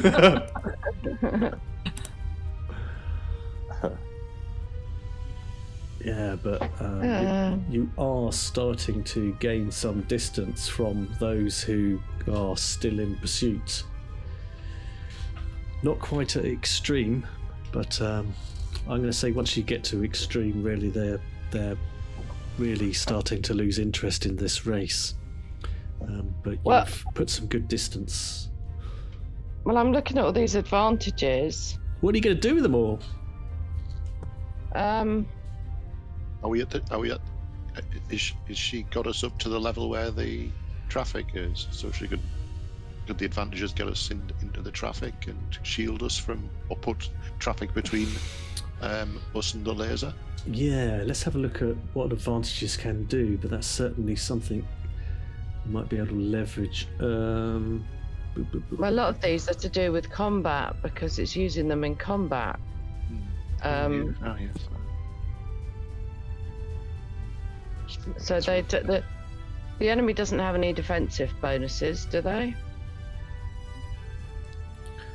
No. There aren't any penalizing environmental effects.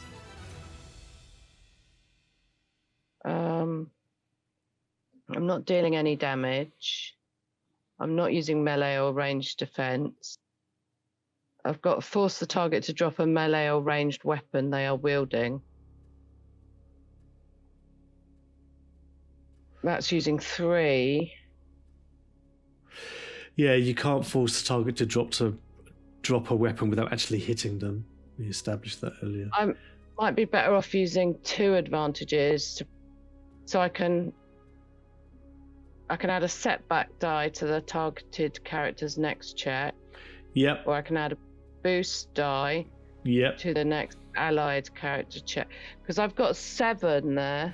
Yeah, you could do one of each, so you could spend 2 advantages to give a setback die. Yeah, 2 to give a boost die, and then 2 to perform an immediate free maneuver. Another maneuver.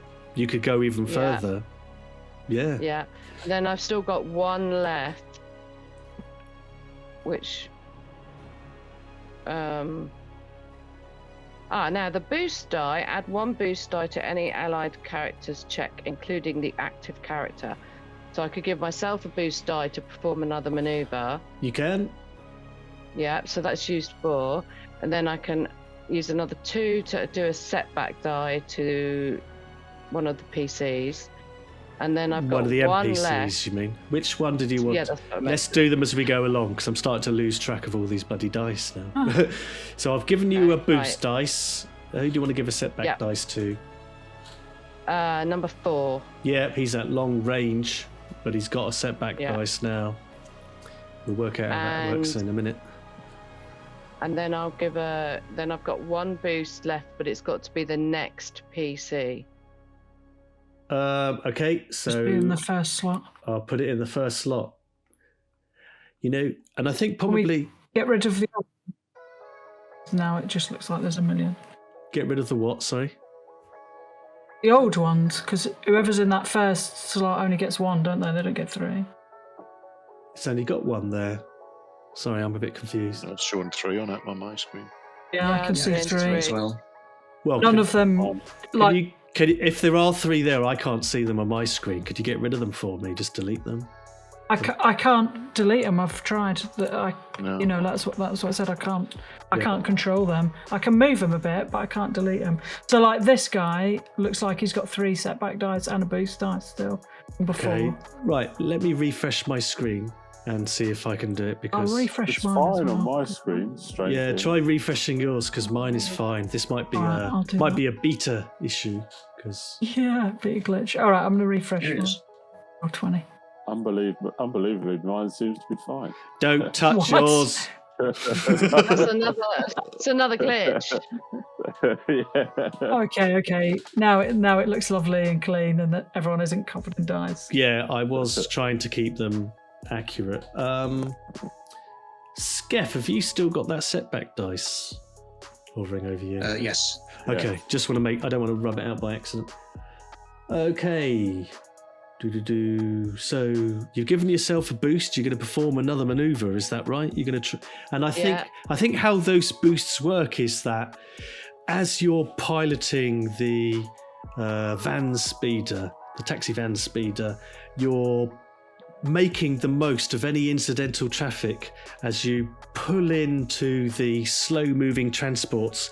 You're weaving in and out of these slow-moving transports, making it even harder for one of the two pursuing speeder bikers to be able to get a bead on you. Hence, they've got setback dice. But you've got another maneuver. So I'm going to try and like kind of maybe in the distance I can see something quite big. I'm going to try and get ahead of it. Yeah, absolutely. You see another one of these great big sort of haulage tankers, elegantly, almost like a whale-like sort of like shape, glistening, sort of like rippling, sort of silvery metal, and it's just joining in the flow of traffic. Ideal for you to be able to hop in front of it, position yourself. Right, let's have a go then. Ooh, Nice. Oh, Wow. Okay, that's success. Plus. Yeah, so you pull perfectly in line with it. you And shouldn't be able to see us now. yeah, I mean that's yet another successful piloting maneuver. Is putting these guys at extreme range.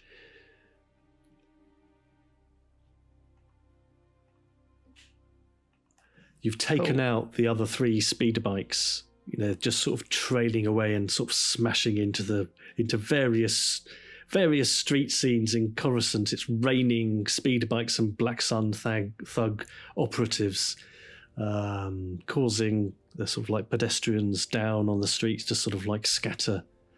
Probably make a severe complaint to the Imperial security forces of what on earth's going on with these Black Sun fellas. So I've got one advantage which I'll use to give a boost to whoever's the next PC. It would be the top of the next turn, but you've got them to extreme range with your fantastic piloting and taken out the other speeder bikes. Looking back, you can just about see the sort of dots of the Black Sun operatives who were harrying out and trying to set up a sort of heavy turbo laser, but they're just a dot in the distance, and you have got cover behind one of these large transport sort of like haulers. There's no way they're going to be able to get a bead on you now.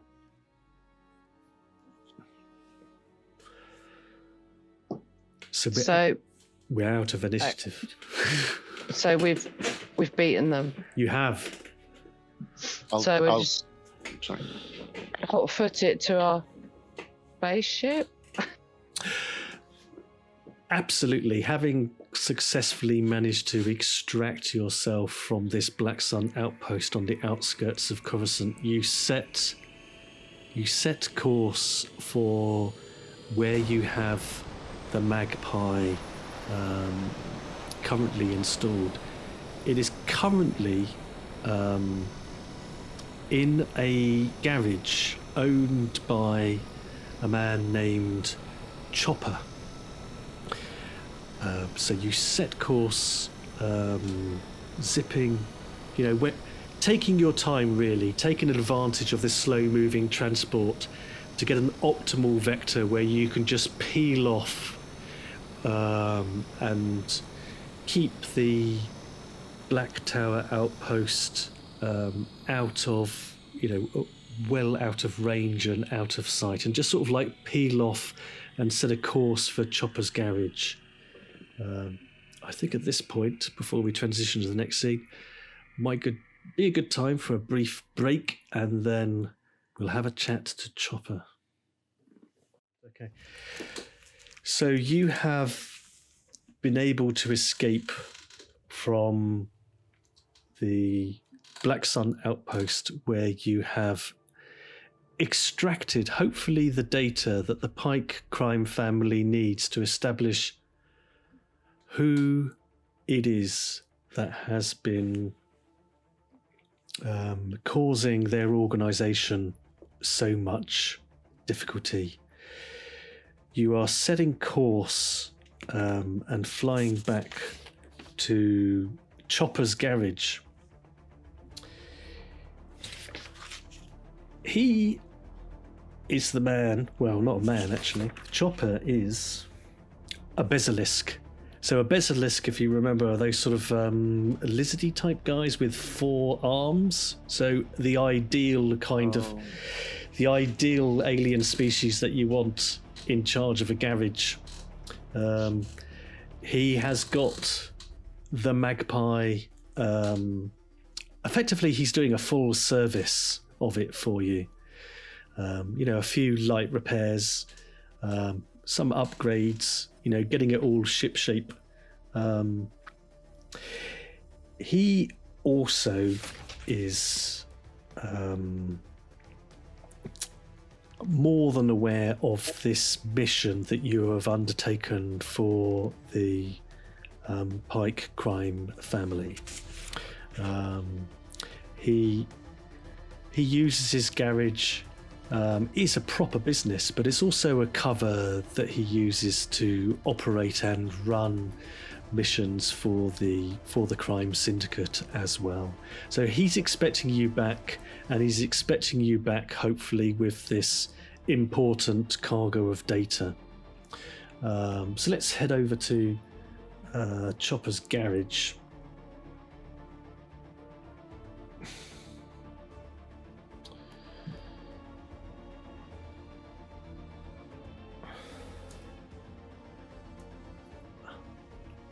Just don't forget we have got the destiny pool just in case you need it, and there's Chopper himself waiting for you as you return. Now I imagine that you are taking a circumlocutory sort of like route back to Chopper's. Would I be right in assuming that, Ohani? Yeah. Am I meant to be able to zoom in and out on this one, because it's not letting me? Sure, you should be able to. Try refreshing the page because I had the same issue earlier. Okay, thank you. Yeah, we'll go all around the houses to get there. Yeah, so it takes you a little while to sort of like get over to his garage, but you feel confident that you're doing so in such a way that is minimizing the risk of being followed. And certainly, when you're looking out, perhaps ROBAN looking out of the shattered window that showered you with plastine glass, you're not seeing any obvious signs of pursuit. Certainly no speeder bikes or anything out of the ordinary as you approach and land and guide your taxi van speeder into Chopper's garage, which as ever is a hive of activity, and the MAGPIE would be nestled into one of the larger sort of inspection parts of the garage, and he's got a team of technicians pouring all over it right now in the midst of doing your upgrade and overhaul. And Chopper sort of like emerges from another inspection pit where he's doing some work on a swoop bike, and he hauls himself out, and he waves you over to where he is at the moment with all 4 of his arms. It's quite an emphatic wave you can get from a basilisk. Sparks are flying from numerous locations throughout the cluttered repair shop.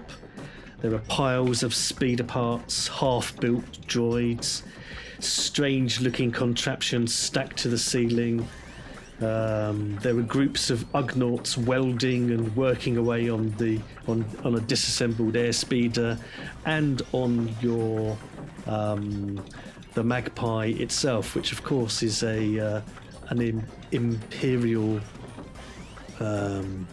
What model is it? It's a T. I'm trying to remember what model. Lambda Shuttle or something? It's a Lambda class, isn't it? Yeah. Lambda class Imperial Shuttle. Slightly modified, one has to say, getting a bit more modified, judging from the work that the Ugnaughts are doing with their welding right now. He throws his hands up, and as you emerge from the shattered, carbon-scored van speed. My friends, good to see you again. What's this? What have you done? What's this hunk of shit you've brought me? I don't take any part exchange for the work I do on your Imperial shuttle. No. Not gonna fob me off like that.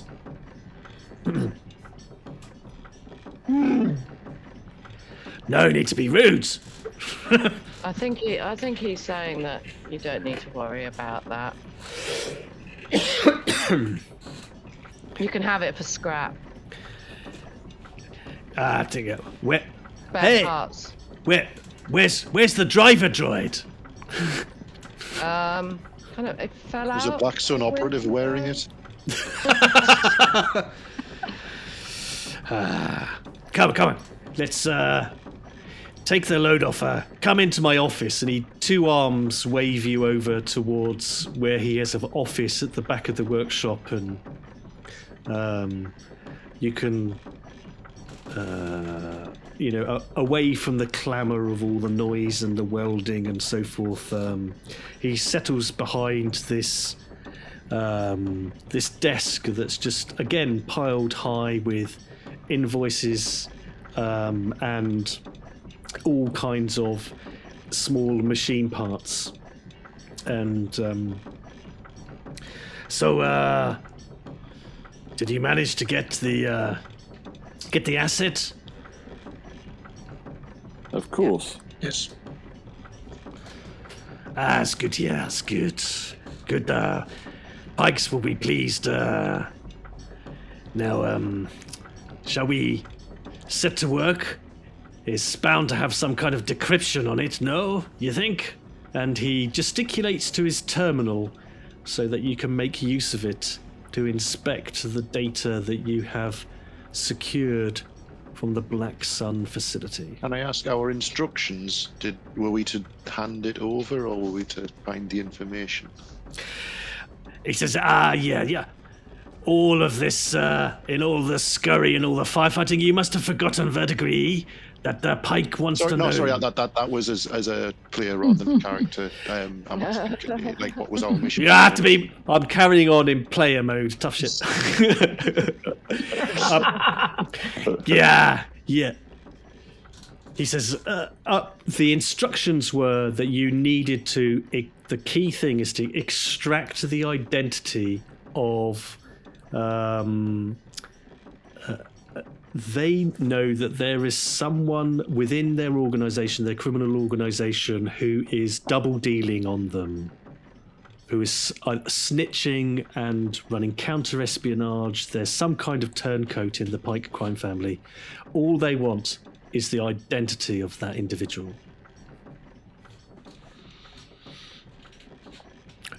So yeah, terminal here. Okay, I'll give it a go. I suppose you'll be wanting some kind of recompense for the use of your equipment in this, would you? No, come on. We all work for the Pikes here. We're all part of the same team. You're so cynical, Verdigris. I've been around. What would it take to sort of... 'cause I'm just suspicious of him anyway. Like, there's a trait in this organization, and in, like, you know, anyone who's too helpful, that sets my radar off. So, is there any kind of skill I can watch to, like, sort of perception, body language, that kind Okay, you want to sort of check him out, streetwise kind of- see if he's on the level. Yes, streetwise would help. Streetwise, yeah. Got that. In terms of really gauging. You want to are you wanting to sort of gauge Chopper and his credibility, or are you trying to read his honesty in this moment, would you say? It's in this moment, as in, like, what, you know. I'm trying to think if he's in fact a traitor, then if he's he might be looking for a way to get the information before us. Sure. Okay. Or sabotage us with the information. So it's just sort of trying to read him in this moment. All right. Just because I'm used to dealing with Many years of a certain ilk. of being a paranoid role player and kicking in. Absolutely. Robot might do the same. Yeah. Perception in this case to read his Perception, not streetwise. not streetwise. Yeah. Well, that's and so, but that isn't a skill, but I can still just roll it. It's not one of me tick skills. Doesn't matter, does it? You could still roll it even if you don't have a rank in it. And this is an easy task. So difficulty 1. So that's 1 purple, black. 1 purple. Yeah. Purple. No setbacks I can think of. And obviously no advantages, right? No boosts either. Yeah. And if anyone else wants to join in and do the same at the same difficulty, feel free to allow your. Yeah. I'll Robot go will be- perception, is it? Yeah. Oh, have I rolled? Sorry, I put that on the wrong thing. Is no What negotiation. was it? Difficulty? here. Difficulty Difficulty 1, but no boost or One. anything. No. Boost. There you go. How good is Chopper's Sabak face then? Yeah.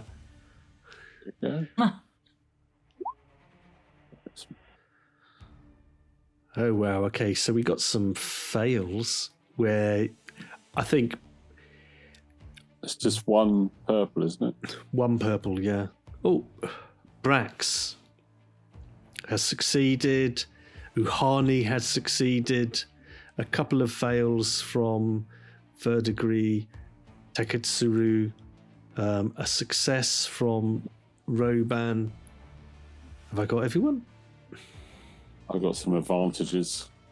Yeah, I'm just taking the success and the fails at the moment. We're not in a combat situation, so advantages might have a bit of narrative use, but just using success and fails. RENO, you got some advantages, but no success. Okay, so those who failed, you're really struggling to read him. Perhaps it's the fact that he is a basilisk, some counterintuitive sort of like body language.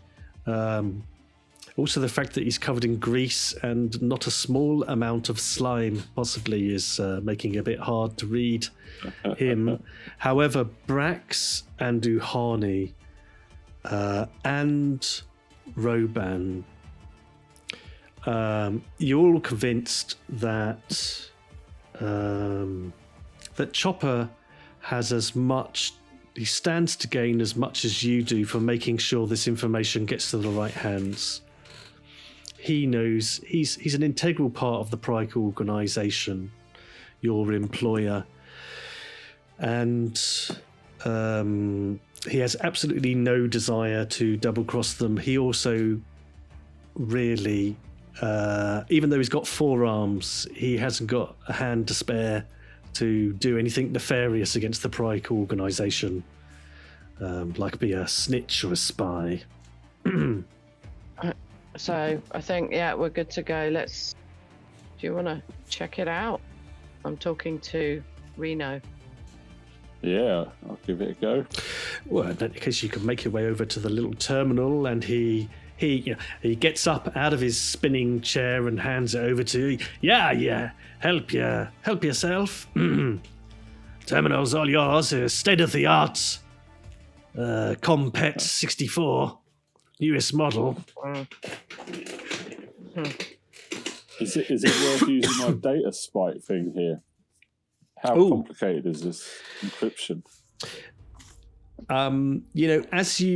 As you slide in, you can safely put the data storage module that you work so hard to get from the facility, sort of into the computer slot.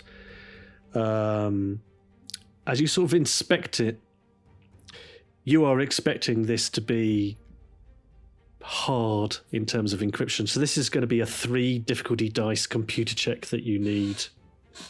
It's going to be heavily secured. What does your data spike do? Right, let's go and find it. All right. It's in the military bit, isn't it? I've lost it.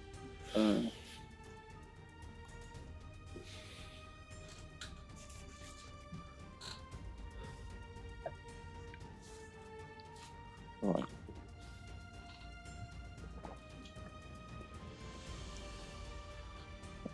Data spike, also known as computer spikes.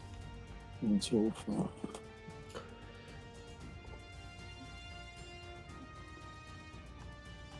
be easier to copy.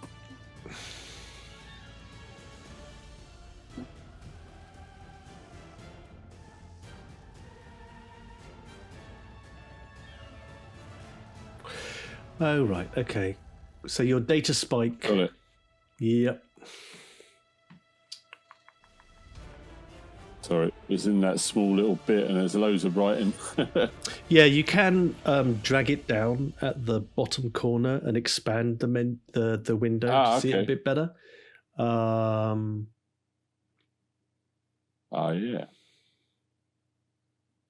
So you can use it, you can expend it to disable a security program as a maneuver rather than as an action, and reduce the difficulty of the computer check by 2. So you can turn it from a hard computer check to a simple computer check, and that uses up your data spike. Yeah. Can I try it more than once? So can I have a go, and if it doesn't work, then use the data spike? You can have a go and see how you get on. Of course, what you're worried about is that if you fail to break the encryption, if I fail, it may, it may lock you out, or it may do something nasty to the data on it. That's the risk. I'll use the data spike as we need. You need to get that information all right. You use the data spike, so now you can do the computer test at an easy difficulty 1 instead. So it's just the little purple triangle 1. Purple triangle 1? Yep. No other advantages or? Well, if you were getting some support, is anybody going to give some unskilled support or some skilled support? Let me see what my skill is. What is the skill? Computers, and it's intellect. It's probably an unskilled assist, I suspect. So if I've got 0 in the rank, that's unskilled, yeah? It'll be unskilled, yeah, but you give a boost dice, so you can take a blue boost, getting some help from UHANE. I'll stand behind you and make useful comments. I've got the underworld skill. Okay. Could I maybe use that to say, well, in my experience, that they might I've seen this type of thing used before in that way. Yeah. So you can take 2 boost dice from a bit of support from Verdigris and from some technical support, a bit of micromanagement from UHANE. Double click left, double click right. No, not that one. That one. Right. Slap on the head. No. Let's hope this works. Yeah. Roban has charm. Could he just charmingly sort of sit back and say, I only bribed them, I don't know what makes them work.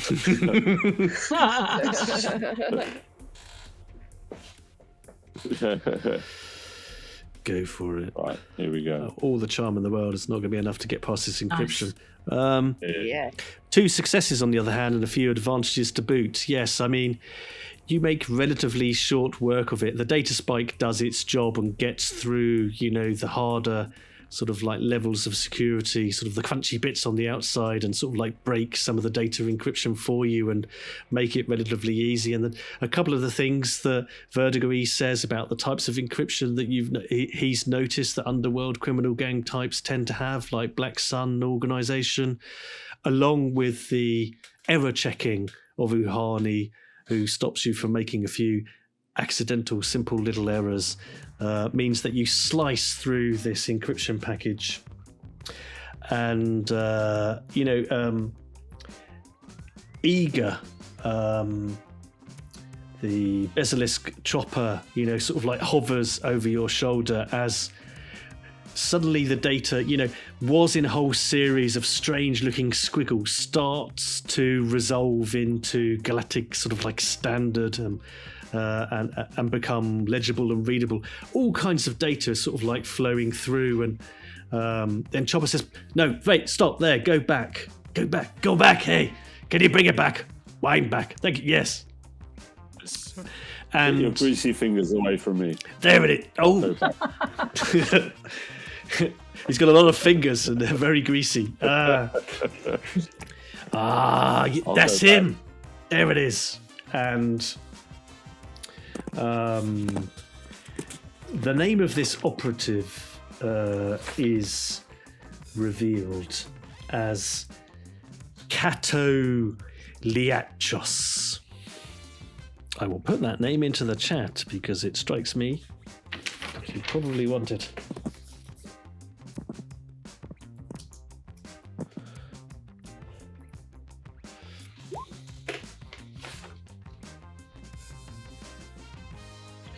And I think your friend Chopper will go,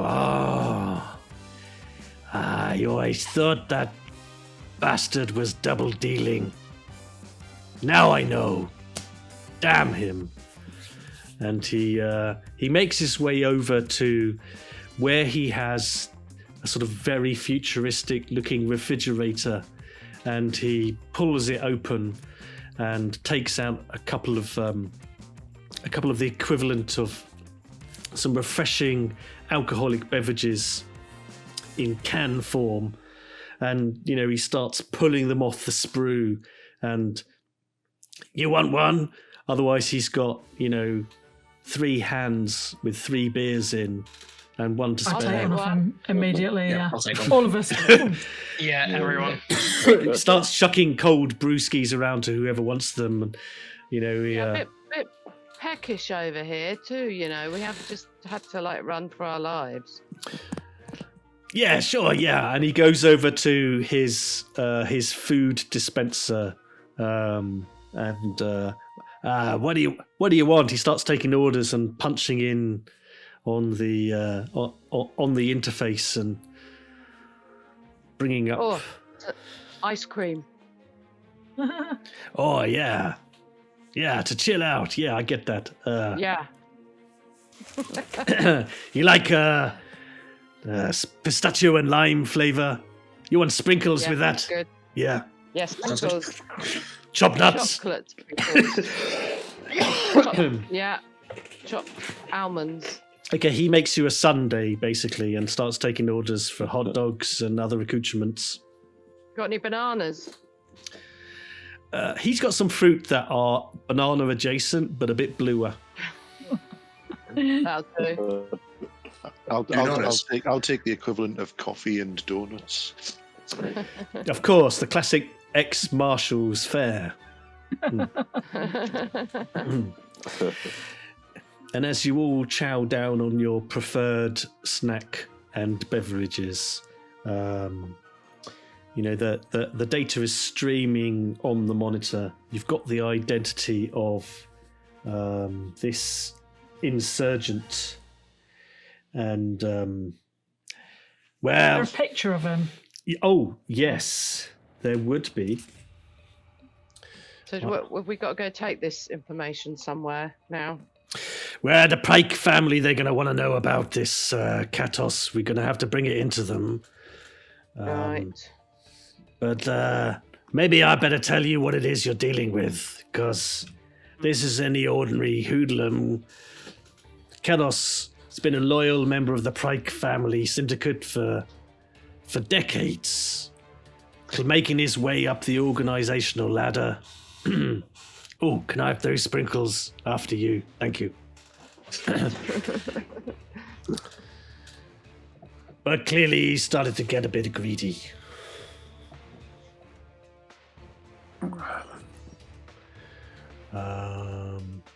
And I can tell you, I think I've got a picture of Katos. I will. Will there be any other details about him in the file that was decrypted? Oh yes, plenty of details, and thanks for coming on Upside Down. I could recommend the Roll20 beta for really random interface weirdness right now.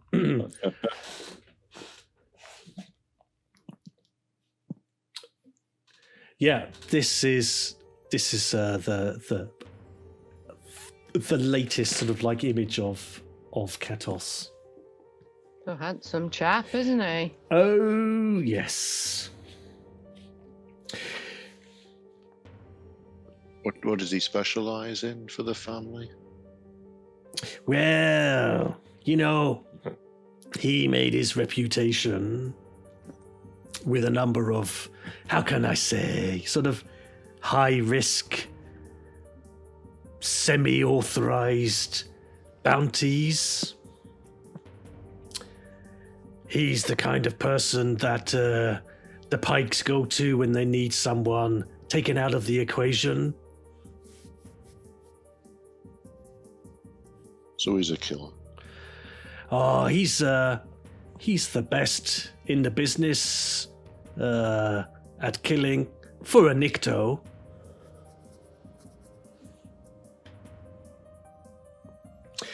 I haven't had much to do with him personally. I mean, I move in completely different circles. I don't get involved in taking out the rivals and all that kind of stuff like Kato has to do, but you know, I'm more of making sure the equipment is in the right place at the right time, that things are moved, you know, that people have access to what they need in terms of supplies. But I gather there's a few places where this Kato likes to hang out. There's a club called the Umbra. He goes there sometimes, I think, to hang out.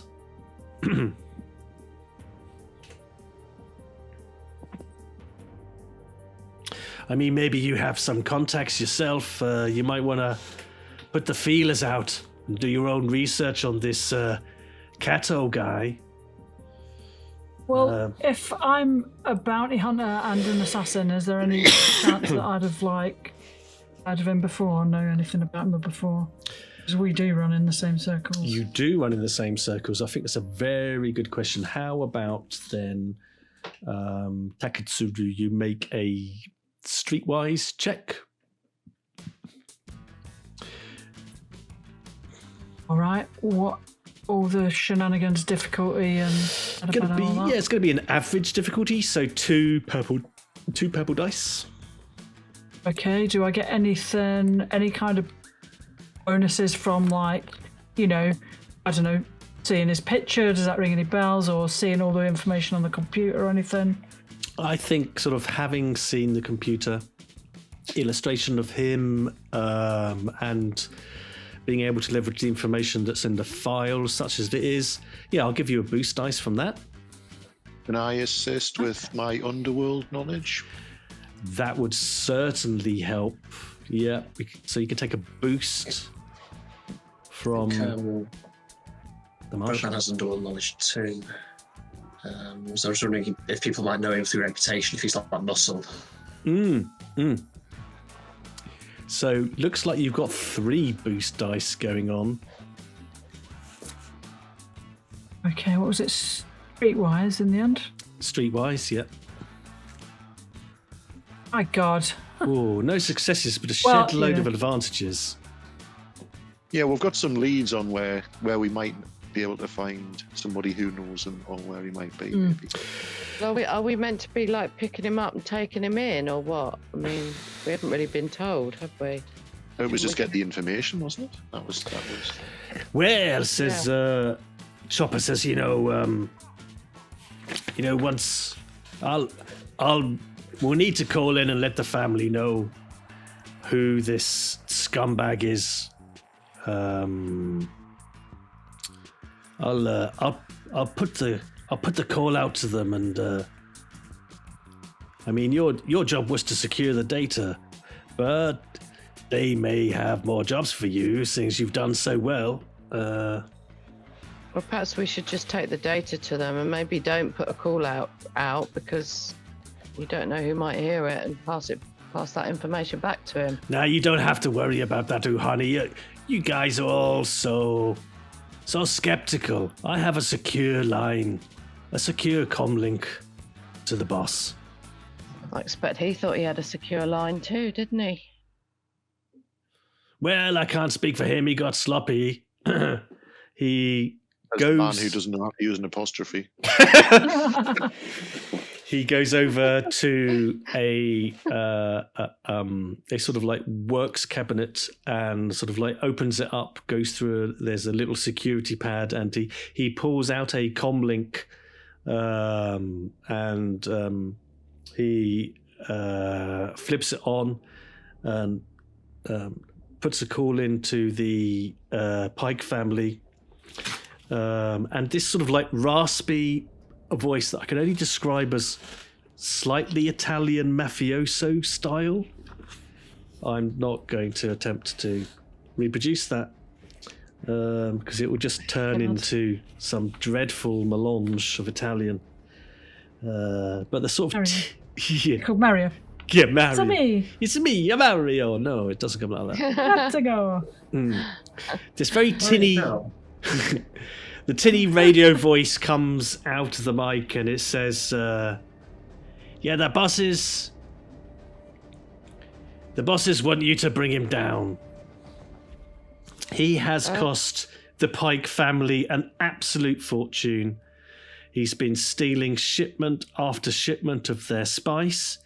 He's been trading it and bringing it to the Black Sun instead. The PYKEs are deeply unhappy with it. And now that you've got incontrovertible proof that it is Cato Lichos who's behind all this, they want payback and they want you to do it. And they will pay you handsomely to do so. Dead or alive? They prefer dead. Excellent. So what do I we need to know say- about him then? Yeah, hang on. Where he is. I just want to add some detail from what you got from your Streetwise TAKETSURU, because whilst you weren't successful, I got some advantages. you got some advantages. And if you'd indulge me, I think what it immediately brings to mind is, yes, the Chopper has mentioned that this Kato circulates in the Umbra Club, which you have heard of, by the way. But you also recollect that some of the business you've had to do on your various bounty hunter missions here in Coruscant have meant that you've had to frequent a place called the Spider, which is a sabacc parlor. There's an What's that mean? A sabak is a game of chance, a sort of card credit game. It's a gambling den, basically. Like Darbo. Yeah, Darbo, but slightly less Ferengi. Yeah, Yeah, Ferengi. Yeah. So the Sabak face, as mentioned earlier. indeed. Yeah.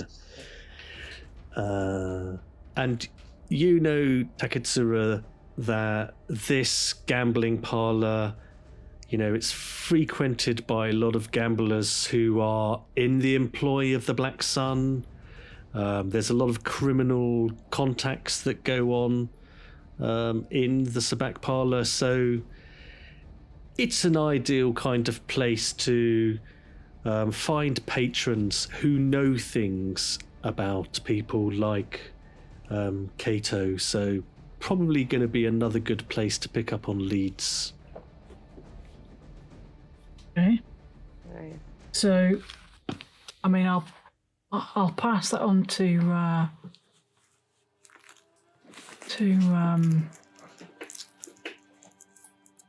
bloody hell, Paolo. What's your guy called again?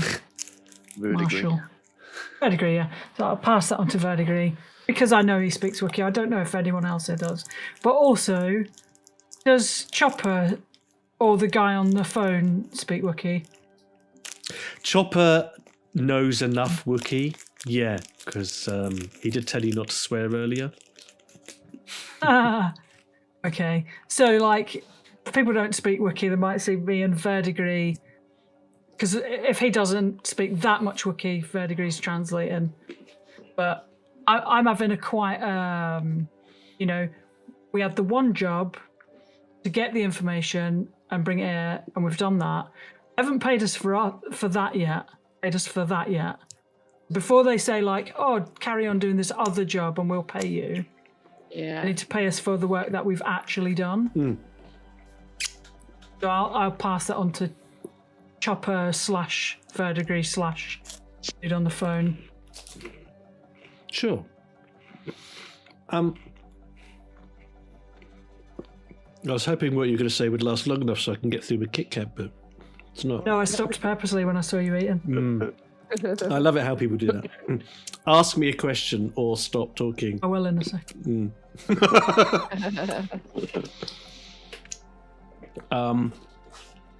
It's probably at this point that, that Chopper sort of like looks round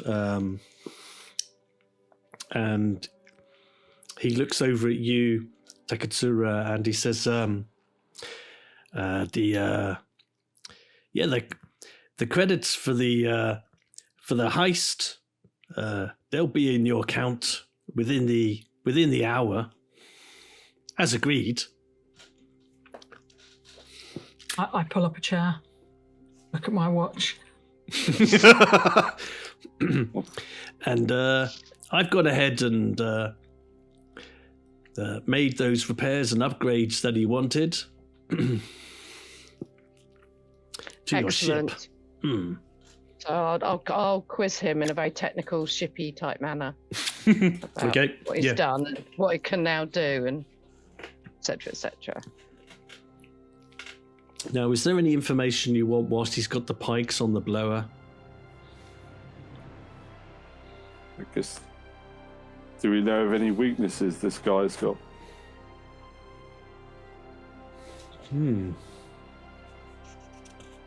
Yeah, is there anything essential information we need to know about him? Known associates, family members, all that. But is that in the data that we downloaded, or is that? Well, not. Some of these answers come from the pikes, and some of them you can find in the data. Let's see what you get from the pikes first in relation to those questions. So again, the Mario adjacent Italian lower down the order of the Pike family comes on the blower, and what they can tell you is that essential information to help flesh things out. Kato Liachos, he has been working for the Pikes for at least 10 years in a capacity of muscle / eliminating unpleasant rivals and obstacles. So he's in the meat bag delivery service, if you take my drift, says the guy on the end of the line.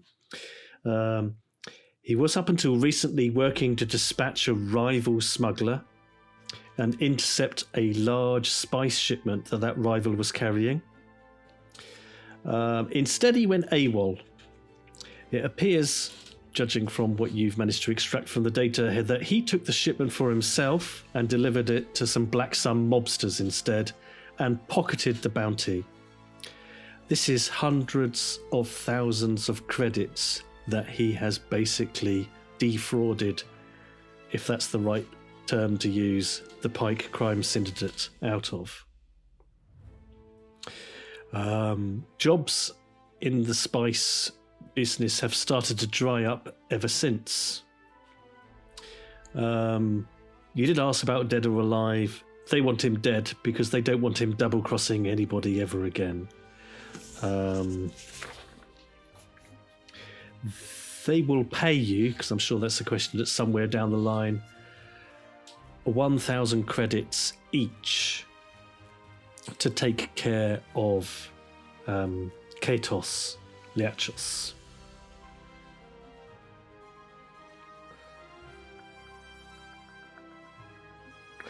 Now, RENO, when you were slicing through the data file, you got 2 successes and 3 advantages, I see.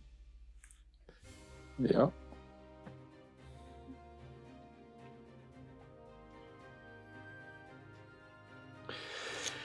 As you are sifting through the data, you come across a misplaced list of names, ranks, and associated figures. This seems to be a list of Imperial security forces that Black Sun has paid off. You're not quite sure what that means, but having some kind of dirt on Black Sun in relation to the Imperium probably is a good thing.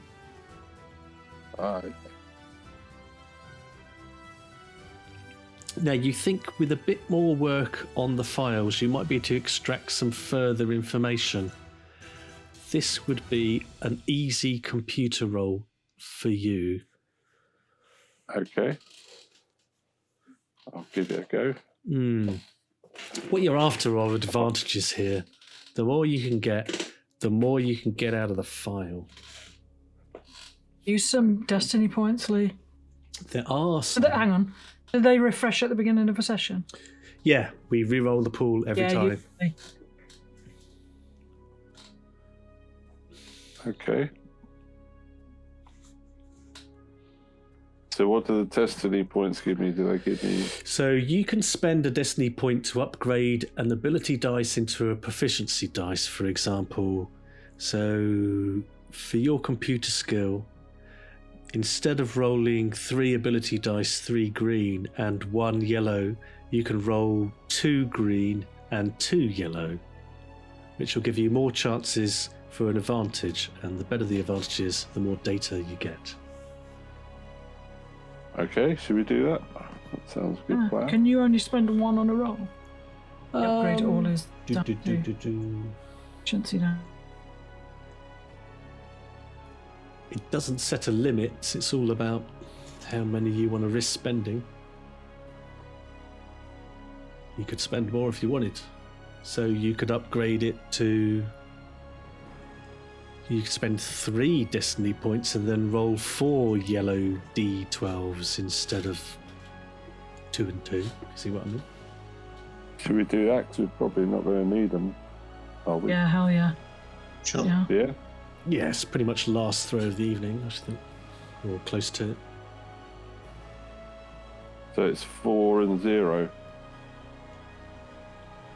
1, is it just 1 purple triangle? 1 purple triangle, and you get 4 yellow d12s. Probably best to do this by hand in the dice pool. Yeah, I've done that. Yeah. How do I do the roll from there? You then just roll the dice pool. There's a little dice button close to where you've been putting in the different coloured dice. The one right in the middle? Yeah, that's the one. Okay, and have I got any assistance from anybody for the blue one? Can assist again. Blue assist from UHANE. Nice. Press that button. Now that button. Oh no. Oh yeah. Ooh, Hell nice. yeah. Oh, and you got a triumph. Nice. Yeah. Basically, you can get everything out of this data file with that. Oh, I killed him. Oh, there's a button. There's a button here, a subroutine marked. Browsing history. Yeah, remote Yeah. remote detonate for Kartu. No, but you have got a lot of info. Let me tell you what you've got. Okay, so He's you allergic to peanuts. scanning through Kartu's file tells you that the bounty hunter delivered only part of the stolen spice shipment to the Black Sun organization. One of the messages suspects that the Nikto is holding out on the rest, so he's done something with half of this spice shipment, which is interesting, possibly useful. Spice being very lucrative, if not incredibly illegal and addictive. The file also gives you a list of a series of pickups from the Zelcom Tower, referencing both the 4th floor terrace and the side street underground entrance. I will take a streetwise check to see if anybody knows anything about the Zelcom Tower, or you could rely on Chopper or some other contact to do so. What's The difficulty. The information about the spice, does Chopper know that, or is no. that secret? The information That about I the have. spice. Chopper. So that, Yeah, I mean, if we you've wanted just. to Yeah, keep hold of the spice, yeah. sell it. I mean, So effectively, am I the only one that knows?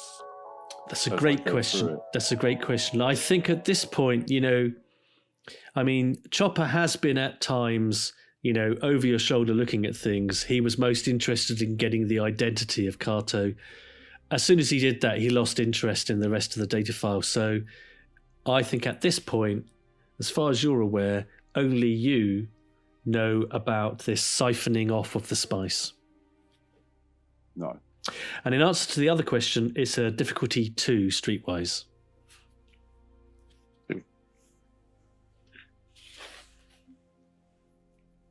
Oh, here we go.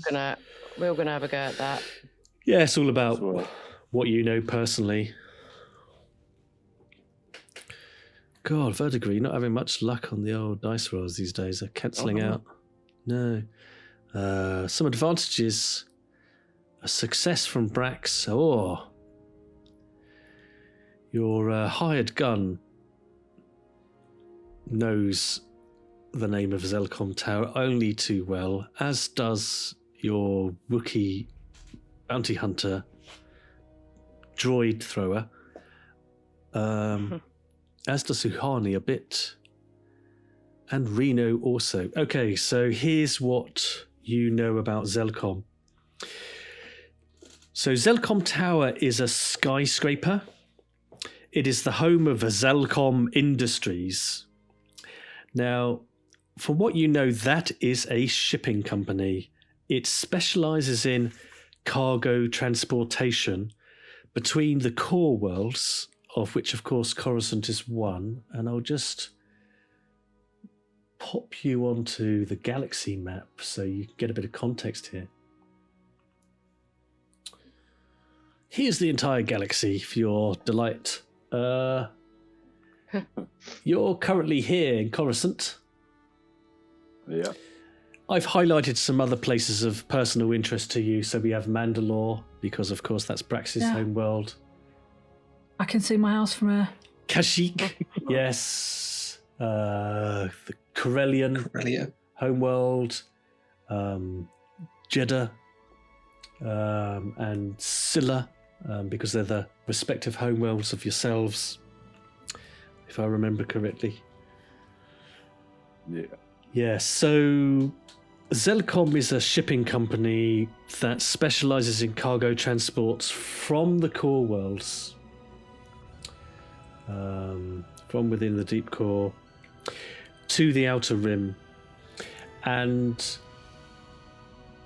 it tends to leverage both the Rimmer trade route, not that Rimmer, but the Rimmer trade route. So this one, number 4, that sort of like heads out, I guess, to, I want to say east, but that's completely useless direction when you're talking about galactic coordinates, isn't it? But heading through the Juvek sectors towards the murky reaches of Dagobah. So really the outer beyond, where certain small, filthy, green Yoda type people once lived.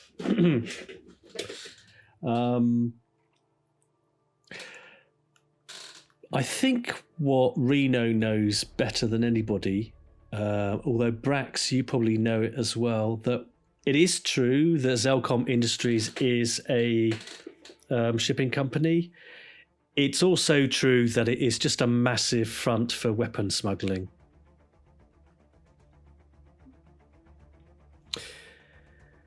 And Right.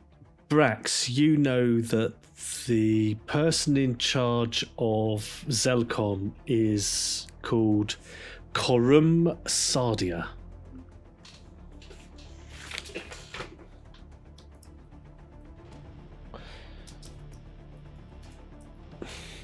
Just pop that name in the chat for you for those who like spelling. Would this information be shared with the rest of the party? That depends on Brax and RENO. That's fair.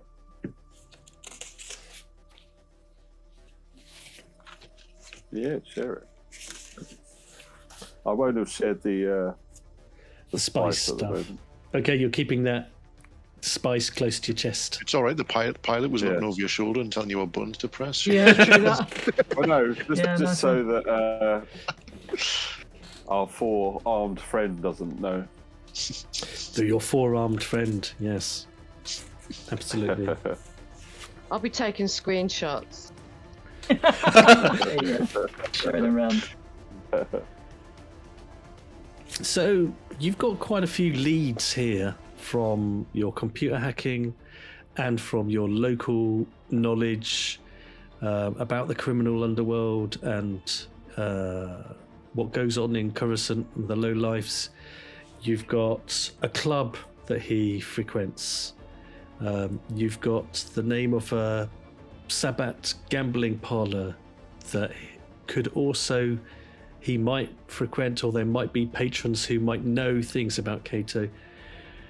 You know about the Zelcom Tower, another location which is a gun smuggling front shipping company that has connections with Cato. So you've got some leads to investigate. I guess we're going to find out which of those threads you decide to pick up in the next episode.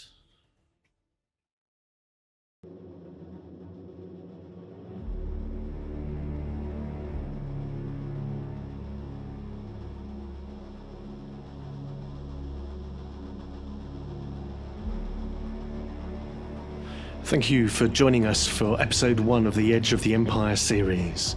If you enjoyed this, you might enjoy some of our other series.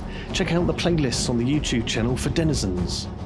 You can also see the assets that we're building and download them for yourselves for your Star Wars games over at denizensofthewilderland.co.uk. Tune in next week to find out what happens to the crew of the bastard Magpie as they get further and further into the criminal underbelly of the Pike Syndicate and the Black Sun Network.